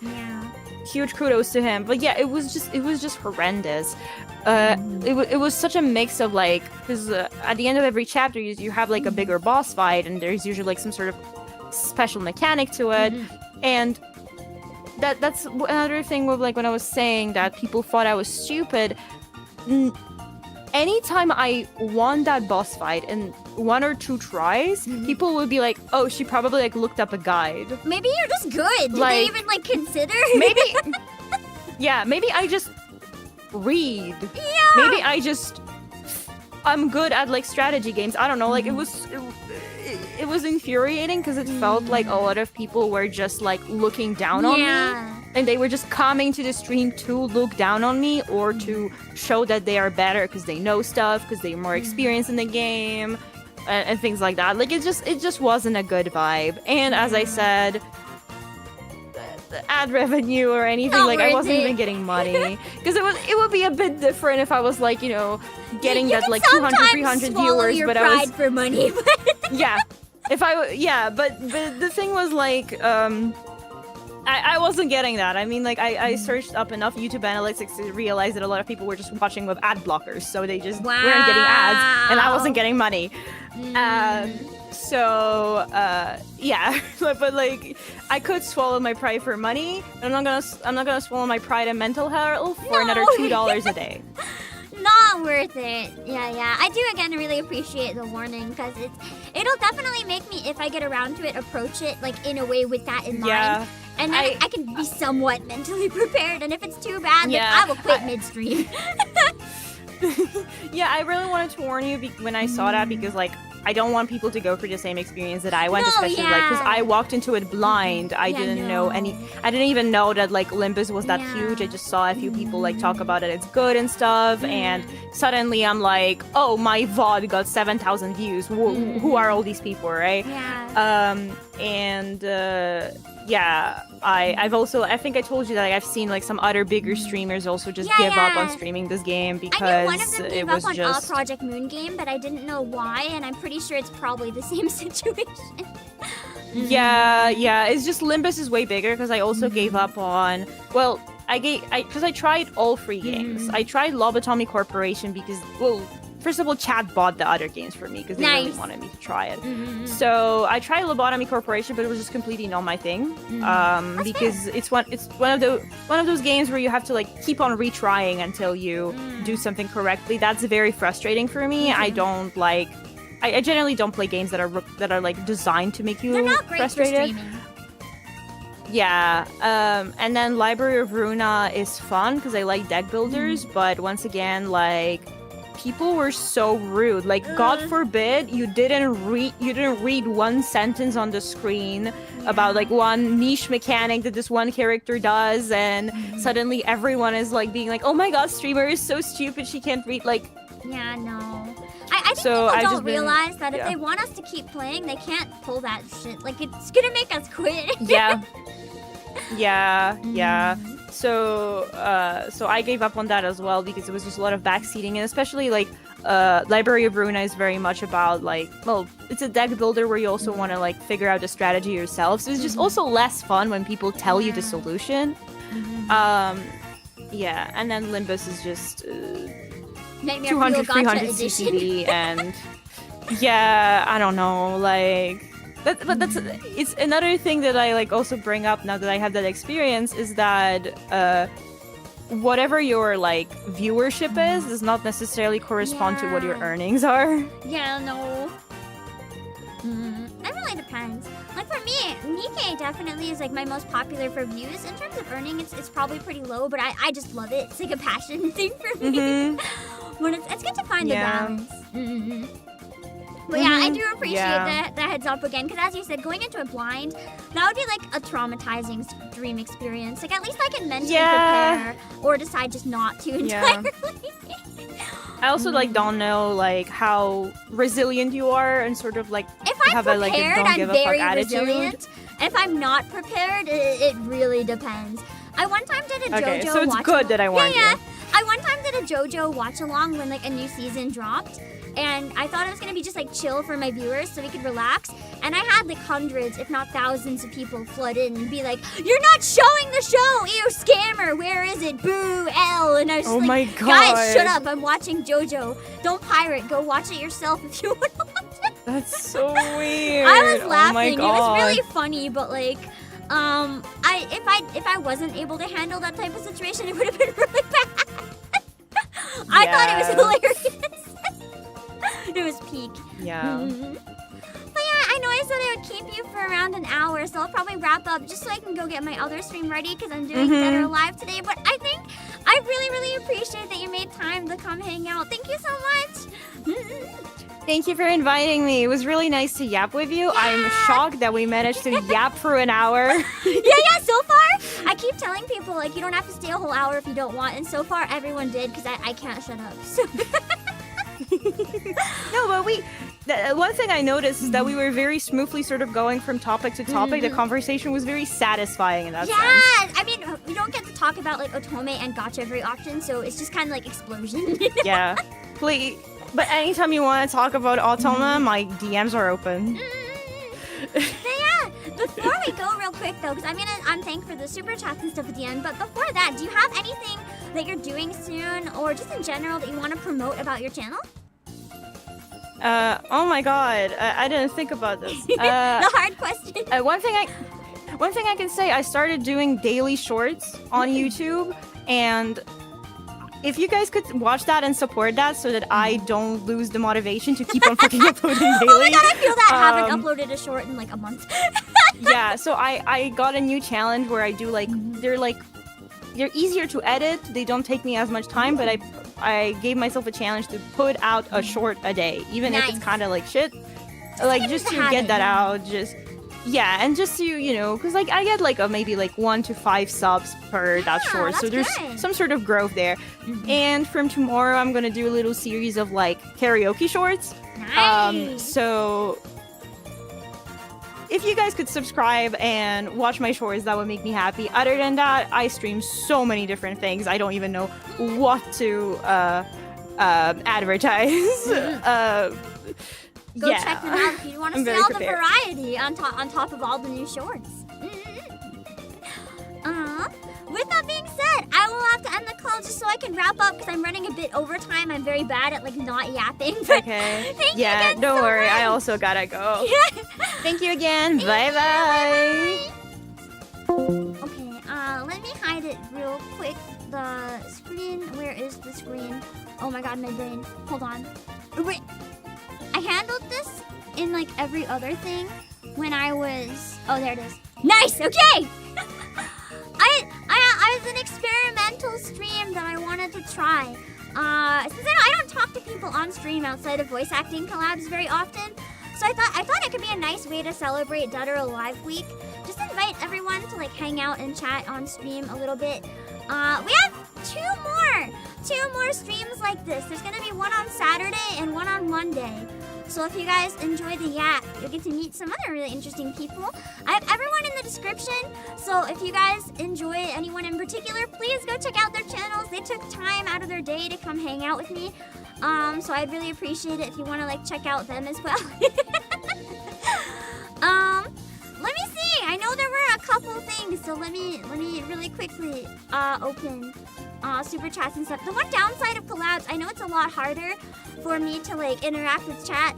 So I appreciate your guys' patience. I've been reading every message you guys send with my eyeballs. Don't worry. Just because I can't interact doesn't mean I'm not paying attention. Let me see. Okay.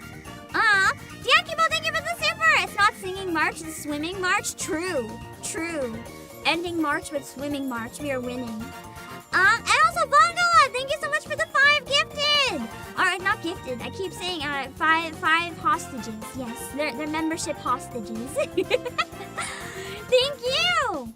And Diakibo, thank you for the 2nd super. You need to sadly eep now. I hope you have a good eep if you're watching the VOD. Thank you, boss, and you're a sympathetic guest for the wonderful pool time. And have so much fun in Phoenix Vacation Prism. Thank you. I might have to delay that stream like 10 minutes or something. I'll do my best. I need time to like get some food. I'm starving. Probably gonna eat a bag of chips and then put on some food to eat during stream on occasion.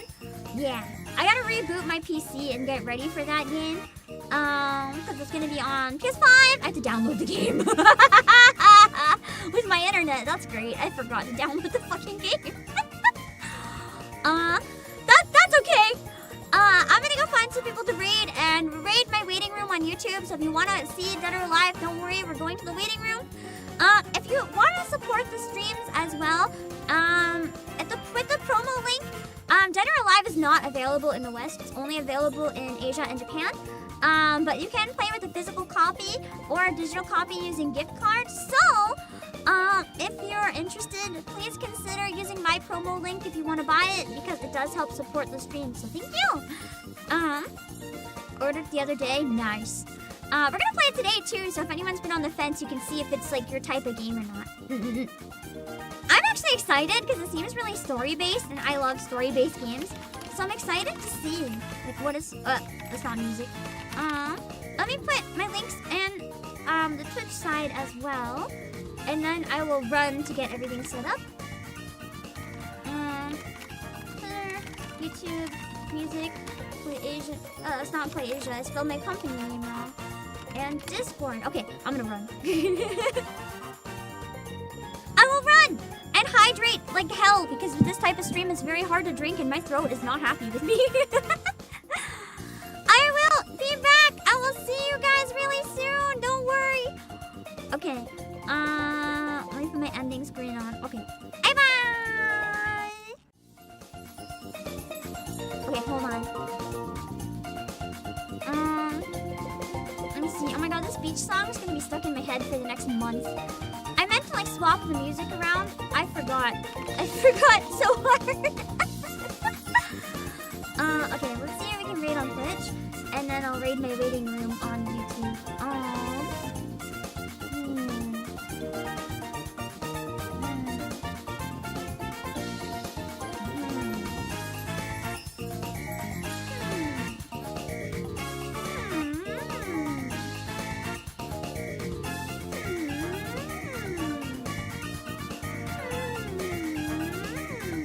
You know what?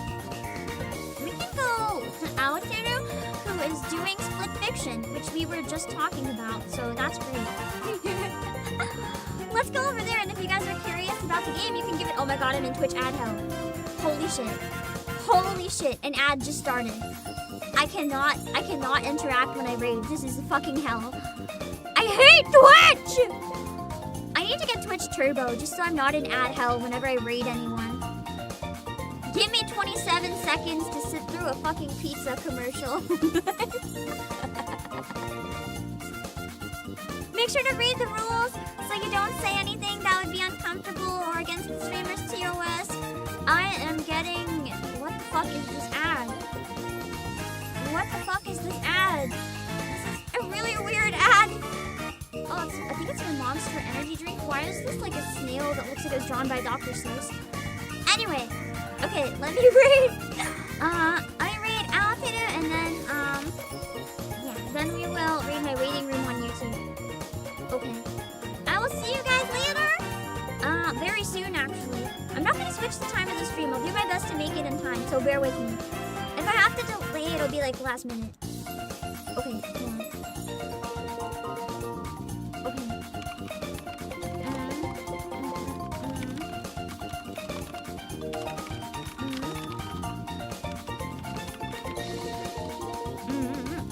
Okay. Let me see. Let me set up the waiting room man. Hold on. Okay, hold on.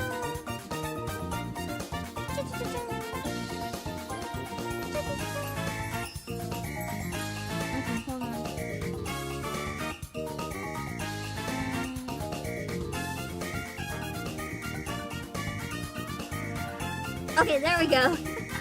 I'll see you guys later, okay? Bye-bye!